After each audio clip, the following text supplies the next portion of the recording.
Talo falava o eti fui mon McCarthy, o solua vai asta itasi ma lisfulu li tai au, o lo au wina atuai le por kalame to te pai le ainga.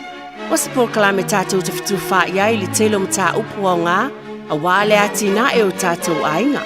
O lo fina ngalo e tā ua whaatasi miso mātou manatu. E fisosoani lea a wāse lumana i manuia o tātou ainga maloto i fale. Manatua le por kalame to te pai le ainga whaatasi mau eti fui mon McCarthy. Ia solua vai esta i tasi nei le sifulu le tai au, i lunga le Radio Samoa, sifuli mai vitolu a mo. O whalofa whaafelo i atu ma le whaalano tele la fo i le nei tai au fo, e tātou tau whailangona whaatasi le fiafia ma le whaapitai.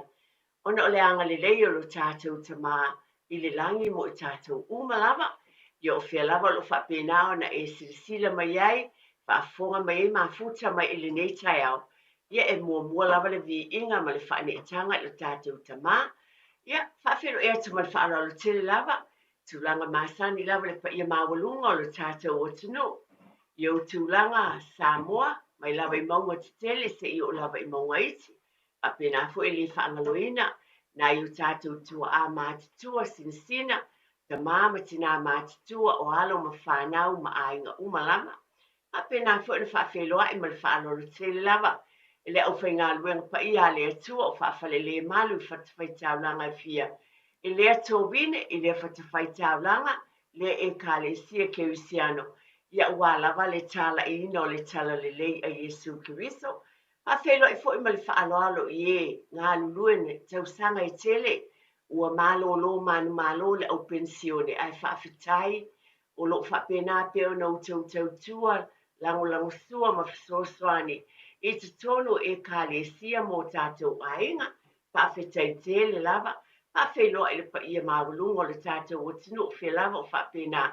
Ona e mafuta mai ai, po te tono o New Zealand nei, po le tātou o tinu pele o Samoa, whawhelo i atu ma le whaalolo tele lava, ma le lalolangi atoa. O te tonu i le nei tai au, e le ititi le vi inga o le atua, o na o iana au te itai mai lau tau soifua ma lo uola. Ia wahaulia fo i le nei vai asa, ia o le teimi fo i le whapoponga, tātou por kala masani i vai asa te o le tui te palia i le ainga. Ia pe lava o na o tau sila fia, ia e a mata lava fo i se upu mai le fiongpa i ale ato o tel tonu. O lo o tele masoloi le fionga le atua ma upu whaala ei au, lo o fonga ina pea, tasi a le tae au le tui te pa i le ainga. O leo te langona fo e tāua i lo loto, nei fo i se sao o le tui te pa i le ainga, e whaafita i ai, le alofa o le atua. A fiong pa ia le atua nana o whai tau, e whaamanatu, tui whawhangu, ma whisoasoni mai ia te oe mau, ma mana tua e pele alofa o le atua, ia nā fionga pa ia mo i tātou lana whanau, le filia mai upune mai le whiangainga tuai i le tuse i saia. O lo o ieni upu whapene o le a o whai tau ina o te oto ma ieni whai tau, le tuse i saia, o lo na mata upu e lusu malimo, i o whapea. Haunse o vi inga i le atua, i le manuia, i ona pō o le mesia. Le ali ie, o lo o atua lava oe, o te whaane ene i a te oe, o te vivi i atu i lau suafa. Wā ua e whaia mea e ufoai, o mea na e pule ai talu ana mua, e wha maoni ia, e moni lava. A wawa e whaiele ai ma whapu e ngā maa, o le a aino fo olo wa e le patia, wa e whaiele maota o tangata ese le eise ai, le to e whaia lava e whaamava. O le melia, e vivi i atua i a te oele nu umalos, e mata tau i a te oele aio nu ese matautia, a wā o oe malosi ai le ua vai, e malosi ai le umativa i lona pōpua o le malu i le awha, o le paolo i le vivela. E te leoleoina i a fifi le mu lava le umausalilo na lotu. A wā ia whaatuatua i a te ia. I nā whaatuatua ia o tau i le li i whaafafau lava. A wā o le li i le atua o le papa e whaafafau. O le ase whaapea ai whaauta o lo tātou atua le nei. Ua tātou whaatalitali ia te ia. Ua ia whaolaina fo I tātou. O lea li lava le nei. Ua tātou whaatalitali ia te ia. Tātou te fia ma oli oli lana whaolatanga. Ma tua moni wha maoni a whiongpa ia lea tua molo ainga. Malo ainga mai tātou. Tātou te fia ma whaafetai leo ina lo fina ngalo ma lo loto. I lea lofo lea tui elo na file mu. Ai tātou te fia wa tātou te whaatalitali. O mai o na tapena e lea li I Yesu Keriso. Le manuia mo oe maa. Pea ma vai le nei o langa. Wa mawhai ai o na tātou fia ma oli oli. Ola I leo langa I lo ainga ma lo ainga. Ai ei le ainga siri o tāpena. E le atua mo I tātou. I le ola I whaavavau. Amene. Le upule ma le tō te pai le ainga mo lo ainga ma lo fo I ainga. Ia mo le nei fo I vai a sa. O ka se lo fo le atua. Ai tonu le tō tau whaamtatsalaina a. Ia. Whaafelo I atu le nei tai au ma lo lava. I o tātou ainga. Whaaftai ta mā. Whaaftai yalo ma whanau. Whaaftai lo tō walo lofa o le nau mai a le sautina. Le tō tau whailo whaaftai tele lava. O mea le lei umana o tau whaatinoina o silasila le atua. O lo o iate o tau le alofa tele n whaapena ona. Whaatinoina ai o fofuanga umalava I te tonu o tau ainga ma lo fo I ainga. Whaafetai foi o te langona foi I whaafetai tele lava. I tonu o tātou e kālesia o tātou nuuia. I se le alofa o le atua I tonu o le ua mai atu le aso tina. E se le tele o matang o fie le tu tau whaamtalaina a tonu. O le nā lava ua sila fia e le tina ia malona ainga. O whaamanuianga o le tamā. Wa e fia o na o matang o fie o le atua. Na whaia I te tonu o lo ainga. Ma le whanau. O nai tina mātua fo I po grandmothers. O tina. Tina mātua I tonu o tātou ainga. Whale tua matausi. E tonu ainga poto. Tātou whaafetai ai. Pea na ofa iatu o le tāua I o le tue foi. E whaafetai. O a mai o tātou ainga. O mai a tāpenanga. Whaatau nuuina mea umai le alofa o le atua. O e mana tua le alofa o le atua na manuia ai fofuanga uma. Tue foi lava e ave le whaafetai I le li. O a mātau o fie na maua mai le aso tina. Ia tau aveina. Ave o ni oso le lei tau soinai. Lo tātou soifua ma lo tātou wola. Ia o tātou savalia le o langa pela ba o na uawat. O lo o tātou ye nei. Ia, nei fo tai au. Ma mahalo lava mātua. Mahalo mātua ma o te uma. Nā fo sa tātou usu Mahalo lava whaafetai. Pela ba o na uawat. O le porkalame le tue te pale ainga. O le whaamanata pea. Lava pea o tāua I tonu tau ainga. O le whaangaloi nai. Le moli atu fo e whaafetai. Mahalo lava le usu. Nā fo ina e usu pō le nei tai au. Ave nā I o walo tātou whanau. I whale a onga. Mahalo lava. Pe lava e tātou te whaatala sua ni steini o talem. Mali e ai pe o le mea moni lava lea. Whaafetai molo usu. Na whaile lotu le taavale po a lava tūlanga whaatinoi nei pe o na whangu pea. Whangu pea nei por kalame o te pale ainga. Po te tonu a le taavale po lungo le awala po whea lava. Aua ni ingalo ma le whaalolo tele lava. Whai whaatai tai ma o a o tamaiti. Ia whaile whaafetai I le atua. Usu se pese. Wai se tauloto o le ase upu. Te pai ma manatu le tamaititi le alofa o le atua pe lava na o batu. Pai lava na ale lua tolu upu wha manatu pea lava. Tulo, awana I fiu lau whaafonga. Pai lava na ane whaapeane le tamaititi whaafetai Yesu. Lo alofa le ne yas, walava lea. Awa te tō le whatu e whaafetai le atua. Whaafetai le atua oe o le leo ma moe le lei. Pa malo mātua. I lava o na avatu ia. O le na e usu e ave siau whaia onga. O siau insinia. O tau uma lava pe ona. Avatu lea tae au ma lea tae au. O le nea o sele. Pe ona o avatu lea tu tau whaamtalaina. Ai na whaamanatu. O sele ue na usu I tausaga e tele, na usu le taeao le malulu e ave e whanau. O leo te mole maua u lea vaenga, sa vali e taʻitaʻi le teine ma le tama I le aʻoga le primary school, ia e whapena foi, I se o teimi, alu le bus stop e whae le tamaititi wa alu le kulisi le mamau. O nei mea uma, e ala ona o whaamanata o nei tāua. O pāsia le te o te leo nisi o I tātou, ai moe nai ainga le e whaafonga mai talavo walo ma whanau. Whaafetai tele lava, whaafetai ia te oe le nā, ma mea le li uma ma lo usupo le ne tai au, pe ona e ala pua le tai au, whai le lotu o le mea ai le whanau, whai le lunch, ia au nisi fo I o a onga, ia ua iai lava fo ia lunch se sosoani, ai whaafetai nisi fo oe e te alu lau taʻavale, e te alu lau taʻavale e momoli I le mea o loo iai le train station, e pu e ai ia le nafuafi, e whapena fo ona, tele le mea pe momoli le mea o iai le pasi, e pu e ai le pasi whaafetai lava. O le toa te pale aing, o le ala lea e tau mawhaiele nei por kalame vai sata itas, ona e tāua tele, e vāo mātua ma whanau.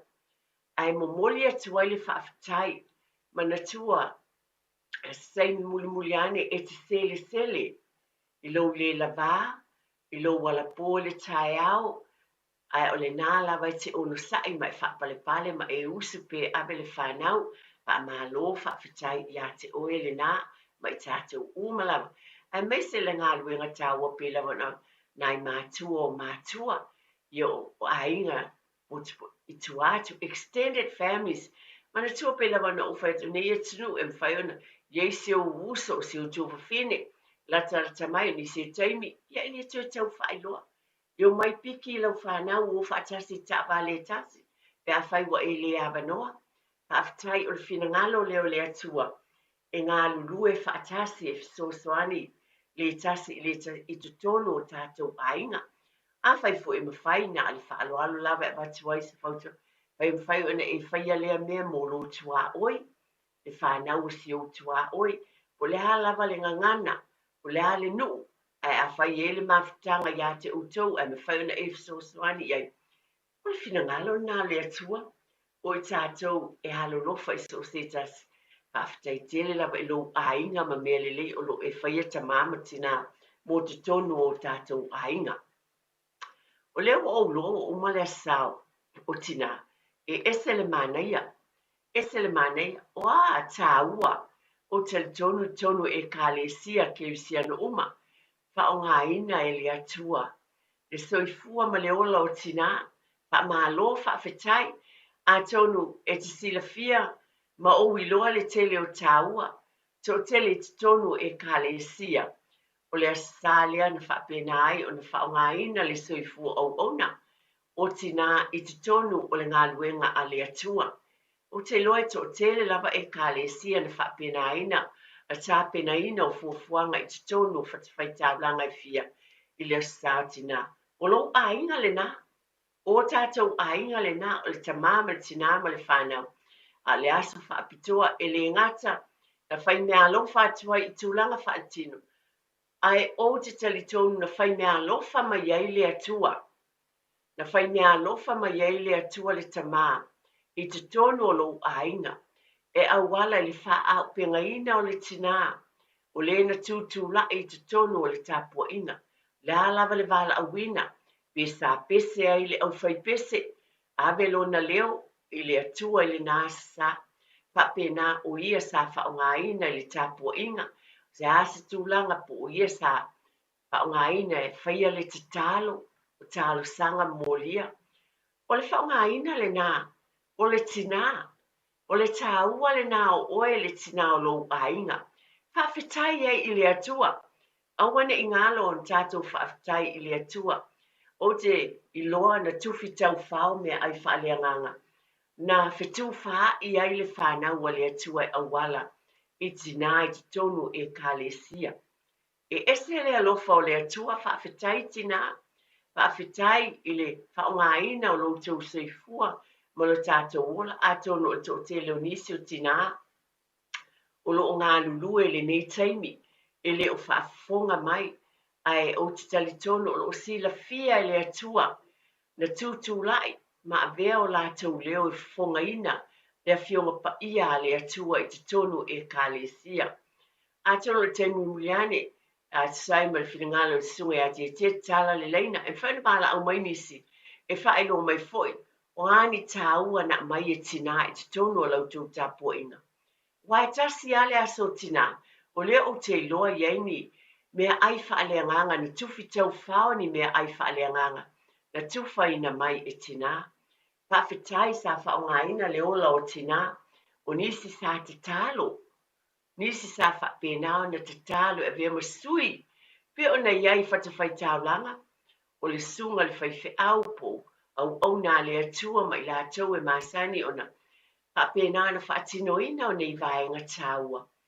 Ai o tali tonu o le asa tona ia tunei, sa avea ai tina o ena avea o le mana ma le alofa o le atua, na whaangangana ina ai avea ai la tau e whaimasui e tutulai, e avea mai e mōlia tālu sanga mōlia e tonu e kālesia, o le alofa lea o le atua, o le atu atu sunga i a te tia mō tātou whasalonga wha business, o na tue fōi mai lea ia tue whaawau le tātou por kalame I le nei tai au. Kia ora Aotearoa. Good news. The starting age for the National Bowel Screening Program has dropped from 60 to 58 years old. You don't need to do anything. When you turn 58 or 59, you'll be sent a free bowel screening kit. Happy birthday. Even better, you'll get a free kit every 2 years until you turn 75. Bowel screening can find cancer early when it can often be successfully treated. It's free, quick and easy. Bowel screening saves lives. When you get your kit, just do it. O e sauri malanga I Samoa, maratua loa le moana rentals, o loo whanga solola na whabitua e luasful pasene bea e whaunga ina, so se taavale le masina a tō me, e mawhaiona piki le taavale mai le malaiva lele I whale olo mawhangali, whapealo tātou ofisa au tui ala fua, pe maboli atu fo I le whaletali malo o loo e whaamautu ai ai ngā whabitua, o loo ia tātou insurance cover I te fili mai ai ina nei tupu se whaalavelave ai o loo iai le whaamama avenga, maratua o loo iai le tātou account I New Zealand, pe lafo sa fo I le moana rentals e whaunga ai le Pacific Easy pe whaunga fo I le credit card e tutongi ai lo sa. Morisi whaamtalanga wala au le Pacific Easy I le ovalu se lau o tasi ono o numera masani au kilani o le lua fitu ono fitu iwa fitu wha ma le lua fitu ono fitu iwa valu wha ma talo sanga I transfer o e I le moana pe asiasiane le tātou Facebook o le moana rentals po le upenga ta whailangi o le moanarentals.com. Moana Rentals o laupa anga e taitolo ina oe a o e malanga asiasi I Samoa. Au kilani wa esa uni.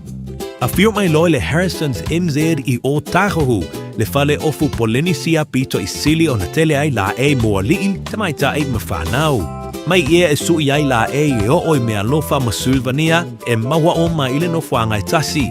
A fio mai mawhailo mai le Harrison's 20 e to asia ai le luase purpasene mai uloa ufa pa uina.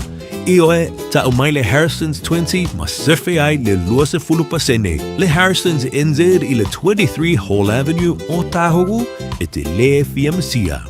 It's easy for life admin to slip down the list. So, we're politely interrupting this show to remind you that winter immunizations, including flu, are available now. Let's get them sorted at bookmyvaccine.nz or ask your healthcare provider.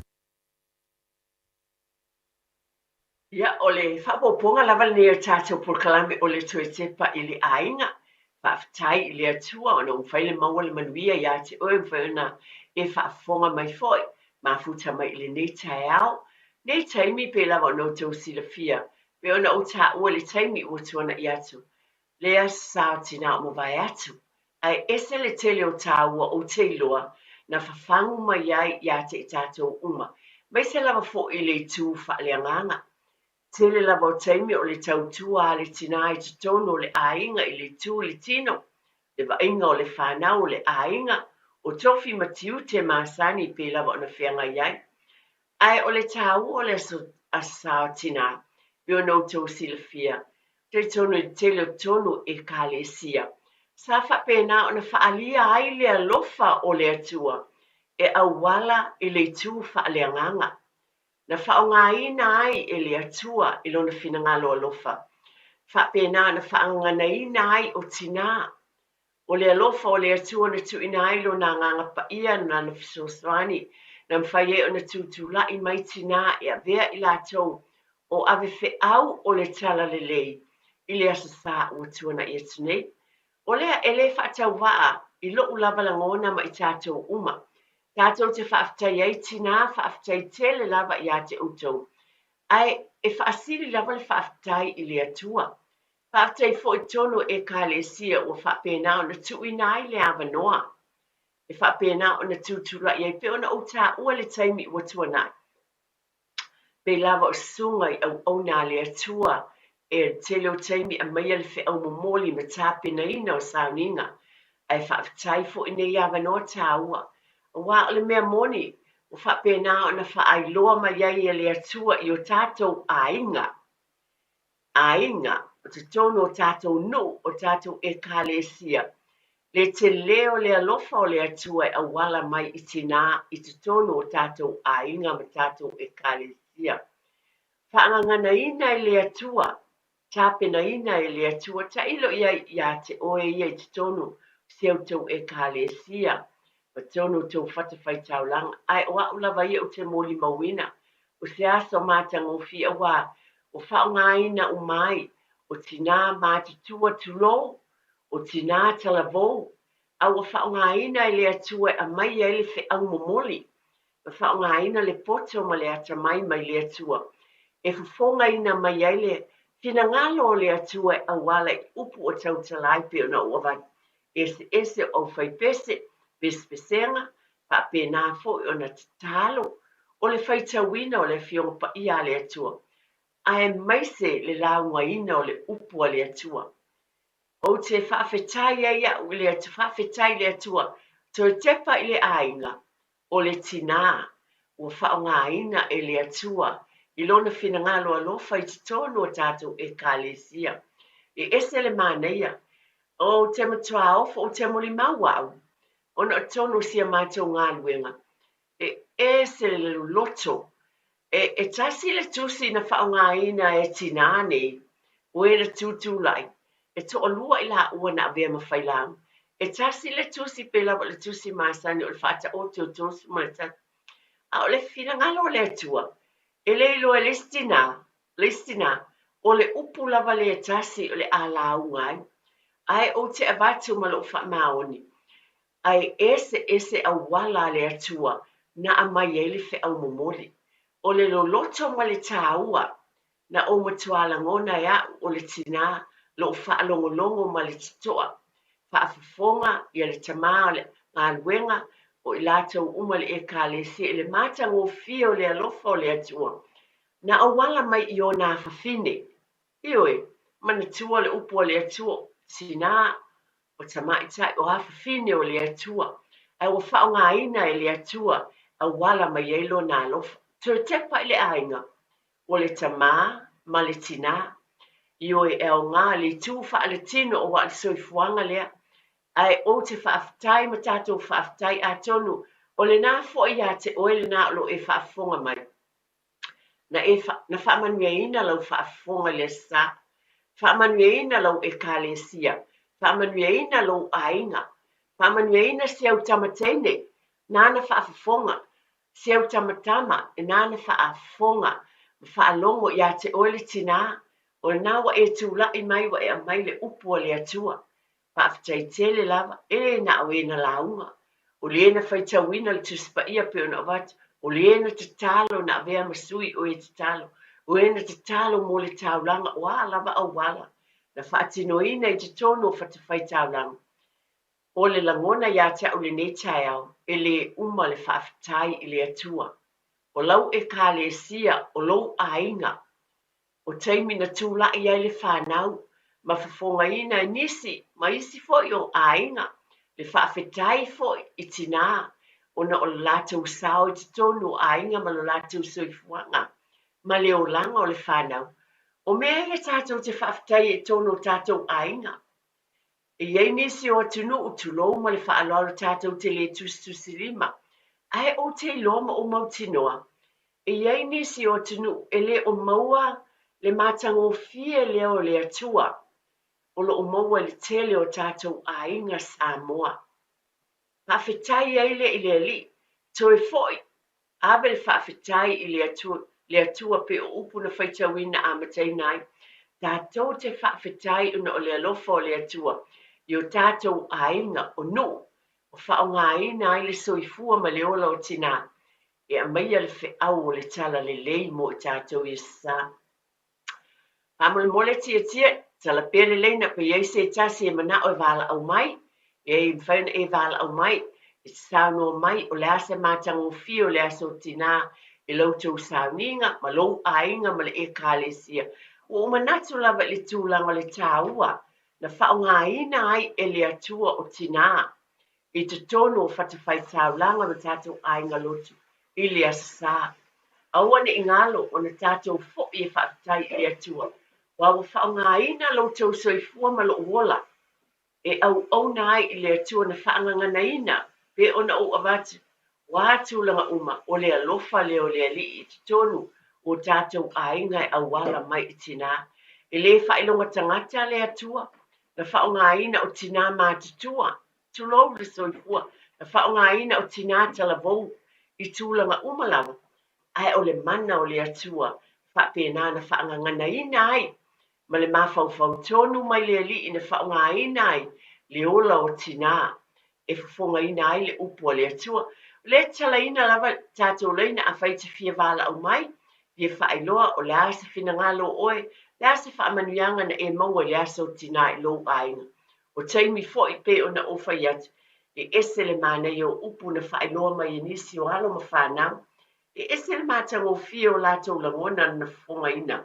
ona o le alofa o le atua e auala mai i le tinā i tonu aiga o mea ia aua neʻi faatauvaa iā te oe maʻu tuli mataʻi ma ai le alofa o le atua lenā e auala mai le fanau o le tele o molimau o le tinā na mapu i ai o le tinā sa faapena na lagolagosua o le tinā na taʻiala o le tinā na fesoasoani mea uma lava i le gata le tinā a le tele o tamaiti e talanoa agaʻi a latou grandmothers po o tinā ia pe o atu foʻi i great grandmothers o le utailoa le sasi o le fanau na tautala e leʻi vaai i le great grandmother ae o tala ma le olaga o loo iai lona aiga fai mai le tama lea o fua ia o galuega a lona great grandmother na totō i totonu o lona aiga faapena ona ia na faalogo ia i tala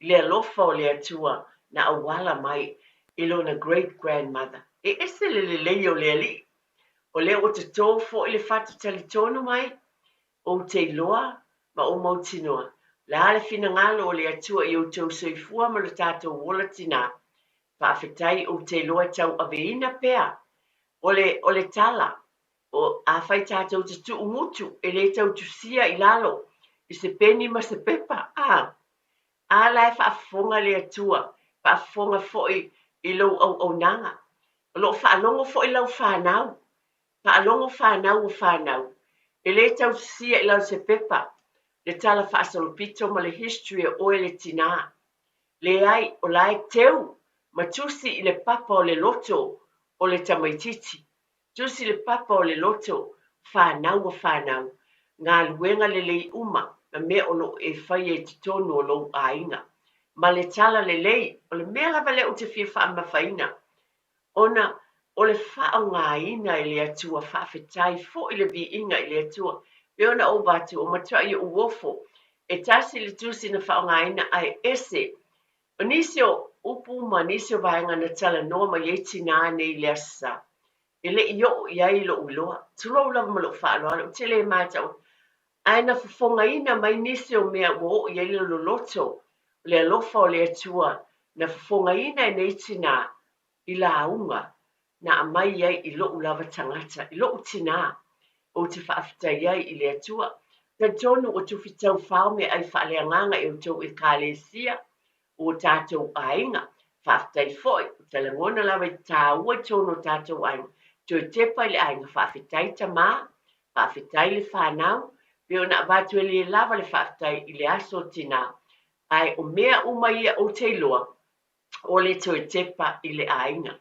O le mānei e o le tele o launga, o Fiafia fo, tele au nisi o launga le i le bao le tāne ma le fafine, e tali e fo nisi o teimi, awa e tau tino mai lava le tele o teimi o ape fea te tupu le bao ta mama tina, ai wha manatu mai lava e le upua le atua, le vā, i te tonu o le tāne ma le fafine, e mānei e ia, e whawhangu ia te oe maa, o le talaina ta telefone faina e wala mai o le asa tāua o fola, o le asa o tina, le asa tāua le mawhitanga alo ainga, wana iei nisi o ainga poto na mafuta, iei nisi o tina na whaimalanga mai e tunu ui whafo mai Samoa, mafuta ma whanau New Zealand nei le asa o tina, e se le māneia. Ia a nisi nei o tāua pe ona o watu tonu ainga. Nisi o whaamanatu o te fia watu tātou ainga le taimini, whaamalo whaafetai, o leo mai a le aso tina. Le tū wha le nganga matulanga, ia tui fwoi mai o tātou tiute. Ia tātou ainga, e a tōne le na o tina. I la bia uma ia tātou o tamā, o tina, ngā le rui whaatasi, me masani, por kalame tō te pa le ainga, o le fo malulu, le fo tātou loa le sui o le tau.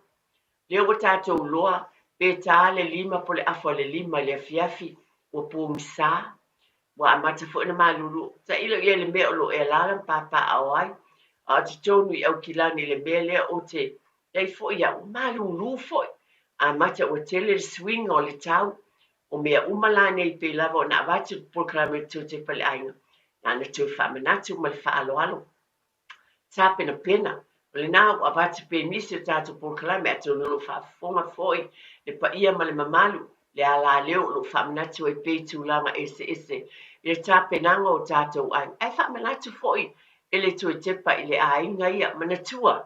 Nei taimi, e ala pō le tae au, manatua wawe ave tamaiti pe la wana mai peona o watu, leo a matera pō misa le a fiafi. O se taimi le lei foi wha maasani tamaiti, ia ese uma ainga, o tau sanga o tamaiti, o alo ma whanau. Ese foi la awala e uia e mātua ma whanau, mo le tausinga o tātou ainga. Me lava na whaamanatu o laptops a tamaiti o masini o telefoni. Ese uma ainga. O le ala fo ilea nana o whaamanatu. Wa esi la fia lava tamā, matina le awala. E sononga le leia i le fiafi. Le whaamamoina o tamaiti o e tāpena mo le oonga. Le se me silio na whaingatā o le fiu e whawhangu runga tamaiti i le tae au.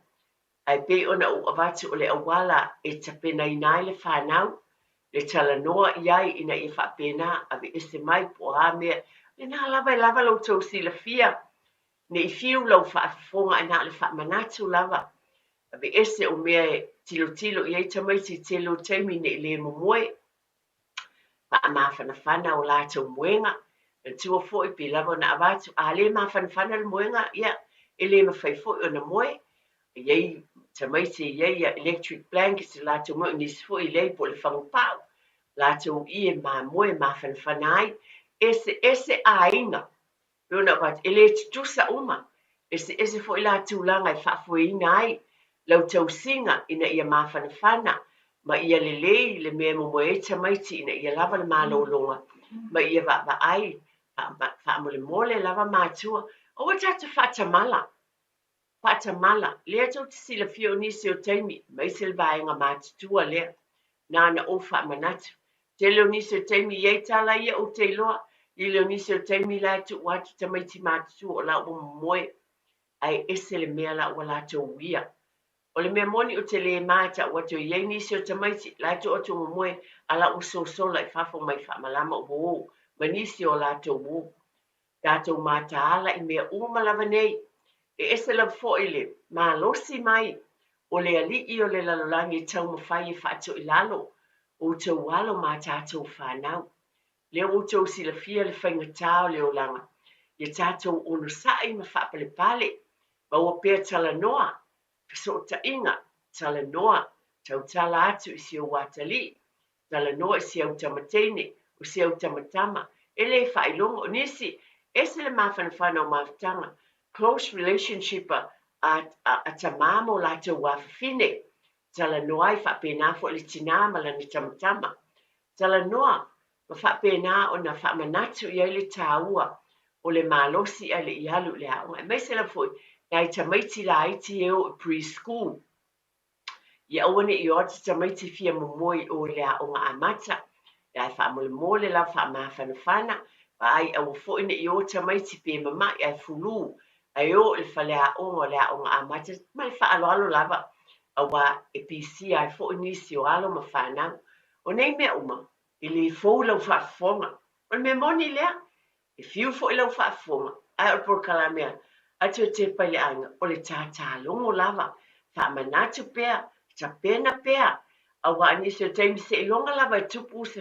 pefe ona faapea anailoa lava a lea tatau ona tatou mataala ma tapenapena le lava o tulaga masani manatua ia a mai seʻi vao tamaiti leo mai ua susū mai le aʻoga manatua tala ese totini susū mai vae o le fanau laiti ave ese auā inā e sau e foʻi le fulū ave ese seʻi vae o aʻoga o ofu aʻoga ma le faaaloalo lava o mea masani ae ala ona ou faamanatu ua nisi o taimi e galo iā teʻi tatou a o mea ia tatau ona e mataala ma ou vaavaai i ai ma loo faaaloalo tele lava i totonu o tatou aiga faamolemole lava ia manatua foʻi na ai fanau ia momoli o e puʻe le train me o le ala lea laina faitavawe faamomoe tamaiti talanoa ia i le fanau ina ia vave momoe auā o nisi o e puʻe le lofoafi o ai i aʻoga o le pasi ona mea uma pe ona o vatu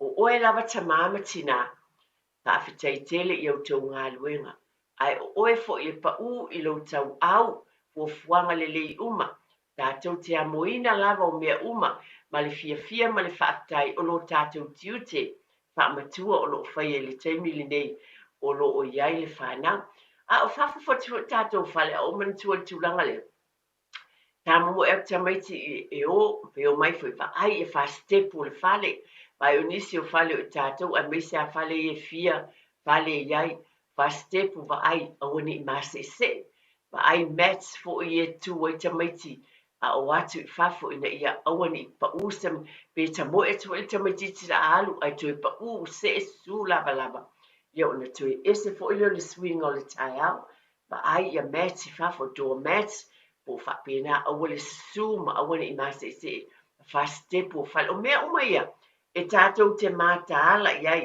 faamanatu i lenei taimi ia manatua foʻi a uma lona faamafanafana le potu ua mafanafana i le polehita ia halo e tapē tulou e lē sa faaiga afai lava e malie lava lou finagalo e ki lau hita le po atoe mo e o loo faaogāina foʻi ia hita se palaka in ia vaai faamolemole e manatua e tapē auā ua taumatā le tau o le soifuaga o le mea moni lava lea ma le faaaloalo i le isi afāina i ē lava le faasoa ae mai le toe tepa i le aiga o e tatou lava tinā tatou matua silasila totoʻi na i mea nei nisi o taimi le manatu mamafaʻi ai o le e le tise uma tuāalu foʻi luga le taugatā o le tau ai a mafanafana lo le potu ia tapē ae faamafanafana faitotini o tamaiti o latou vae vai faapena foʻi e iai foʻi pulou mamoe foʻi ia e faamafanafana ai o latou ulu e alii o le moega totini lima o mea uma lava lea ua iai ae o tatou ona o tamaiti o alo ma fanau e tatau na mafanafana ina ia lava le moe ma le malōloga ae leʻi alu i le faleaʻoga pe ona ua iai tamaiti o atu le aʻoga tautu le moe ai o le molimau ia fai aʻoga e lē o se talafatu mai iā teʻa a le mea moni o tala ia fai aʻoga nisi o tamaiti e o atu e tautu le momoe i le faleaʻoga ai sea nisi o taimi o lae matamata i le latou masini faapena e lē lava le moe nisi o taimi ai tatou te galulu e faatasi auā a fiafia tamaiti o atu le faleaʻoga o iai foʻi le taliga e faalogo ma le loto e tali ai nai ua oaʻoga pe ona iai inā i faiaʻoga ma le latou foʻi ma tafaioi ia manatua foʻi nei taimi o lea foʻi ua tousilafia le telo taimi e faaogāina o hita o tafuina foʻi tulou o afi o tonu fale pe lava ainga ia le mi fo le wo to tele si wo ta pena la to fie mo la tonu fireplace tonu fale le wo over ai tele o isi fale fo te fa ia la wo fa ta wai mo tanga fie fo ie fa nga ina mo fireplace po afi ta fuine tonu o mauta malawa ia nisi fo tato ai tato Samoa ia nato silafia tele a ainga tele fo ainga ye la to la fo me fai tu lo o le tu la lo la au ia matipi fo fie fa put o le te ye lo ye le ainga fa pena e o fo la to fo inga luenga fai o le so so ani isi ainga e ave ia fa fie ia na tale la to la au pe o se me alofa fo ia le tama e tu fai I ainga ia e mana o mia le fa fie fa o la ina ia la to wa fi fireplace o se mele le tele a le fo o vai e mata ala fo I pe lava le mapu lava le tau longolongo a le porkalame o te pa le ainga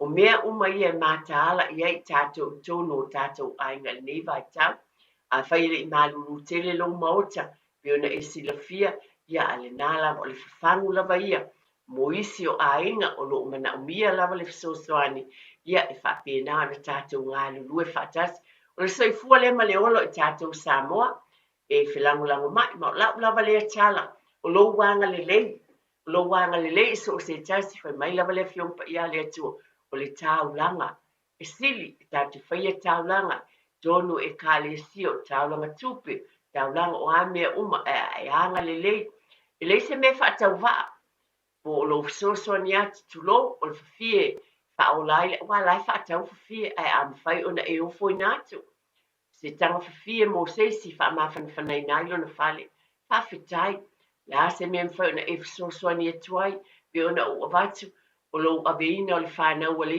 le isi aiga piki I lau taavale ma ave ae e se fai le pensini a lea atou te galulu e faatasi o le feaga lelei aʻi le totonu aiga o taitonu e ese le manaia fai mafai e pikia mai le fanau a seisi o lou aiga po o sauō mai le kolisi la e te alu ia I lau taavale piki mai lau taavale faafetai o mea lelei uma ia toe tepa I le aiga o le alofa lea le faatuaʻo ia o le vā o matua tamama tinama le fanau ae tufa atu foʻi isi aiga extended families ainga mo tātou tangata anu Samoa tātou te fesoasoani aʻi ai I le tausinga o alo ma whanau ma le ati na e o tātou ainga ina ia manuia. O langona le nei tai au ia tātou mātala le nei tai a mata na sui le tau ese ainga ese no fuanga pitonu o New Zealand nisi o pitonu o tātou atunu New Zealand ese le malulu ya te utou na ala lofa te lea te mo utou na pitonu o le motu I saute o le pito I lalo le tātou motu I mātu I Wellingtone me no tau silafia o a whātia ma whaingatā I utou ainga ia o te talo e leo whaangaloina ma na tua lau te talo nei ainga le ale awala e te ofo tuai loa lofa I lo tua oi mo e o lo la talatane nei tu tali tonu pe lava o te mana tua le teimin na ye ia whātia mpopua ngā tia I au kilani nei sa tātou whātaunu wina le tele o teimi sa tātou watu isi ainga na mana o mia le fisosoani so tau au I tūlanga umalava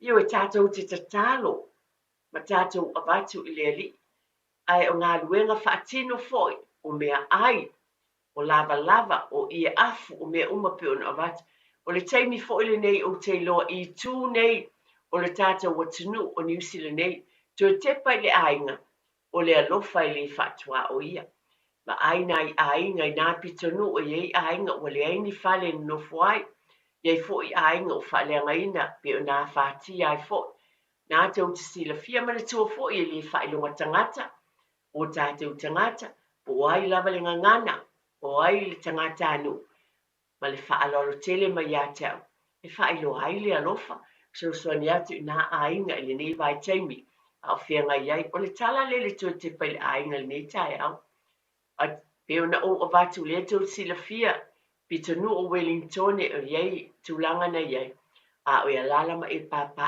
a wai ma lo whaala whai na e fisosoani o le finangalo le nā le atua I le nā ainga Le ale mea mwhai na e fsosoni ai. Peo na e wa iai o whaalenga ina umawa. Saulo longa I tono whale. Whaalenga ina o moenga o sisu. O ha mea uma. O se ia afu. Tulo. O se solo o se ofu mawhanawhana. Taimi o tau malulu. Ta pena mea uma. Pai o tātou whamalu. Pai le o whatimu. Te tono o tātou ainga. O mea iti o nisi o taimi. To amana tua le whaamalu na o sa vale ata alu ta vale alai timu. Ia po le alwato la alu alese o whatimu. Nei mea uma. O le nā e lava lau tau sila fia. Ai mai le toi tepa le ainga. Na o la o whaamanatu lava. Nei asa le polkaram te tepa le ainga whaafetai I le atua. E whaamawalunga ina lava I lo ulangona. E whaafetai atu. Ia te utau I utau an whaafetai tina. Whaafetai le lofa o le atua. Na whaonga ina I utau I lo nasu pa ia. Le aso tina. Whaafetai le whaangana ina utau I le atua ma lo na nganga fsoswani. Na whaau penga ina I utau I tu umalava. E tu whaaleanganga. Na bea ai utau. Ma ave fe au o le tala le. Whaafetai tele lava. Io no le tātou taimi.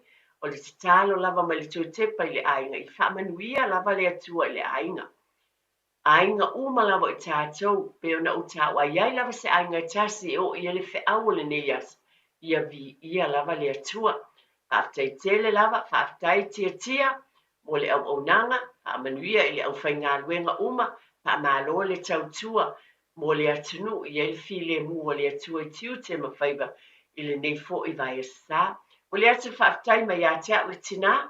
Talia ina o te tonu I tau maota malawa. O te tono New Zealand le tunu pele Samoa. O tunu I mamao whea lava. O le talo lava na le whaamanatu ma lo whaalolo tele lava. I lo tau pa ia ma le mamalu. Ai mai le te ele o lo te whaafetai ma ia manatua. O le atua.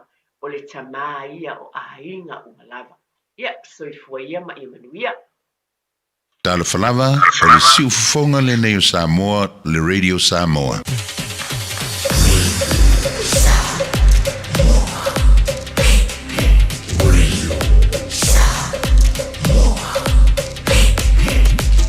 Tasi lingoi votu, amo.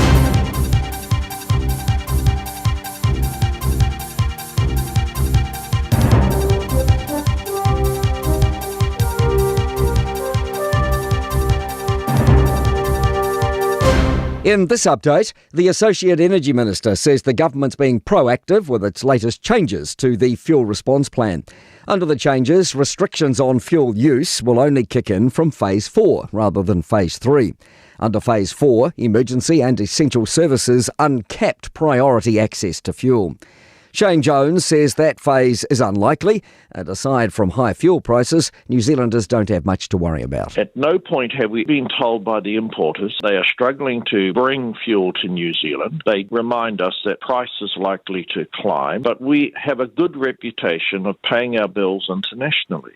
The Transport Minister says new reports about the Auckland Harbour Bridge show why a second harbour crossing is needed.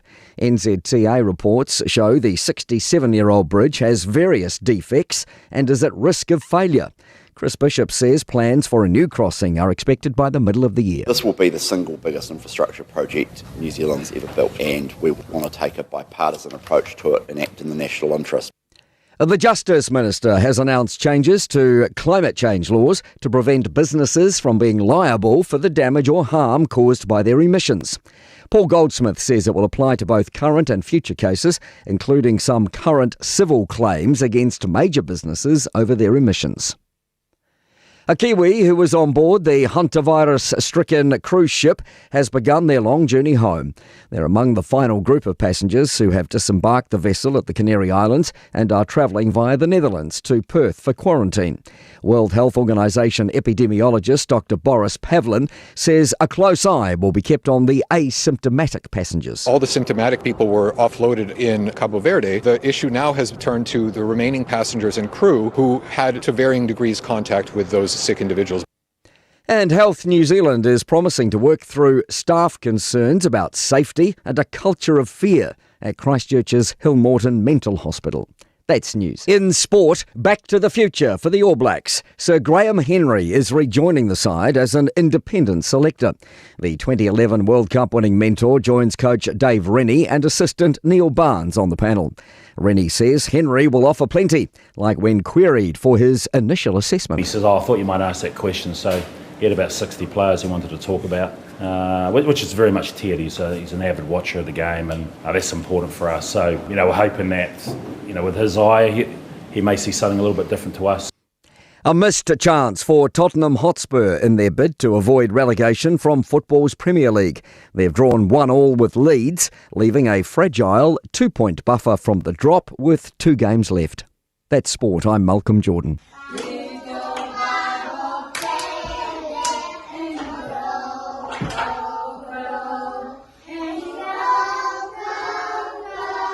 Sa ili sea o ngā amata e talawhea ngai mo lau whānau witi. Ai mai se I taimita o ngata o le soifuanga. O le St. Andrew's Christian Preschool e le ai se totongi. I oe e le ai se totongi. Mo whānau ma le 2 I le 5 tausanga. Ta tala I le asonga fua I le aswharaile. Iwa I le tae au anga I le tolu I le afiafi. Vili mai loa le St. Andrew's Preschool I le oiva, 251-535. 251-535. Toa tusi se Fulu Valu Station Road o Tahupu. O fia maua sau ta avale po sau piki apu. Ai tongi ta iwa yaso, lua va yaso, pe ta imasina. O le sleek cars o le a maua ai le fsoswani. O ta pena le au whainga ruenga a le sleek cars mo oi malo a inga. Aua e te popole I se mea e tasi. Te tala fitu aso, mai le sifulu I le tai au, anga I le afo le ono le afiafi. Tele la lai au kilani I saute, vili mai loa, I le o lua tasi wha, fitu lua selau. Po le o lua o, wha 55, tasi 55 tasi. Sunga, o whenga whakao elo kawa le whau maunga Max Ila. Senga o ka amilo I au kilani. Mo koe foi mai lawa I o tara I le Tire World and Auto Limited. Le ai mau aiso skoi ngā meg ma pa ukawa. A o le me piko sili. E ngā le 2 ka lalwa yaso le kokongi. Le Tire World and Auto Limited e te mawai ta avale ma pa utau ngō fia ya New Zealand antoa. Mo fo I se ti mag wheels mo so se tu ai ngā ta avale ma le telo isi au unanga. Warren of Fitness I le na o le se fulu tala pia I wha I lo I eina e wha afafonga le Radio Samoa I nei wha abitoa. Talia wins quotes, cue cards, maisi. Walau lo le Tire World and Auto Limited I le luafitu tasi tolu o mo pa uta avale. Po le luafitu wha tolu lua o mo le fale inisinia. O ti ngana uniform. Whawape nei loi le Papa Toe Toe Dental. Ma whaongalau Community Services Card. E se iai lau nifo I le nao le fase fulu tala. E whaia foi nifo auroi wha ai ila ai lau smile. Susu mai pe wala au mai I le Papa Toe Toe Dental I le 252 tolu o le tuatusi 375 Great South Road Papa Toe Toe. Papa Toe Toe Dental Smile every day. Eva mai pea I le reilo kasi 5 I wakolu a mo. Au ngā tele sunga mo O oi watasi I lo ufatu Na foma ya wa te alu Fiafia Mai mutama oi Ya so uma O oi watasi I lo ufatu Na foma ya wa te alu Ne ia uma o titalu Ai o polonga Ia uma natu Tingale mapatia Patinga ina Ifa alave lave fiso Alo ainga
Samoa, la le le vasa, la le oi inu ole vasa.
tala vo ine aso se mana o faali ali malu ai tile fa Samoa wana ole nanu fa mole mole so te filo malu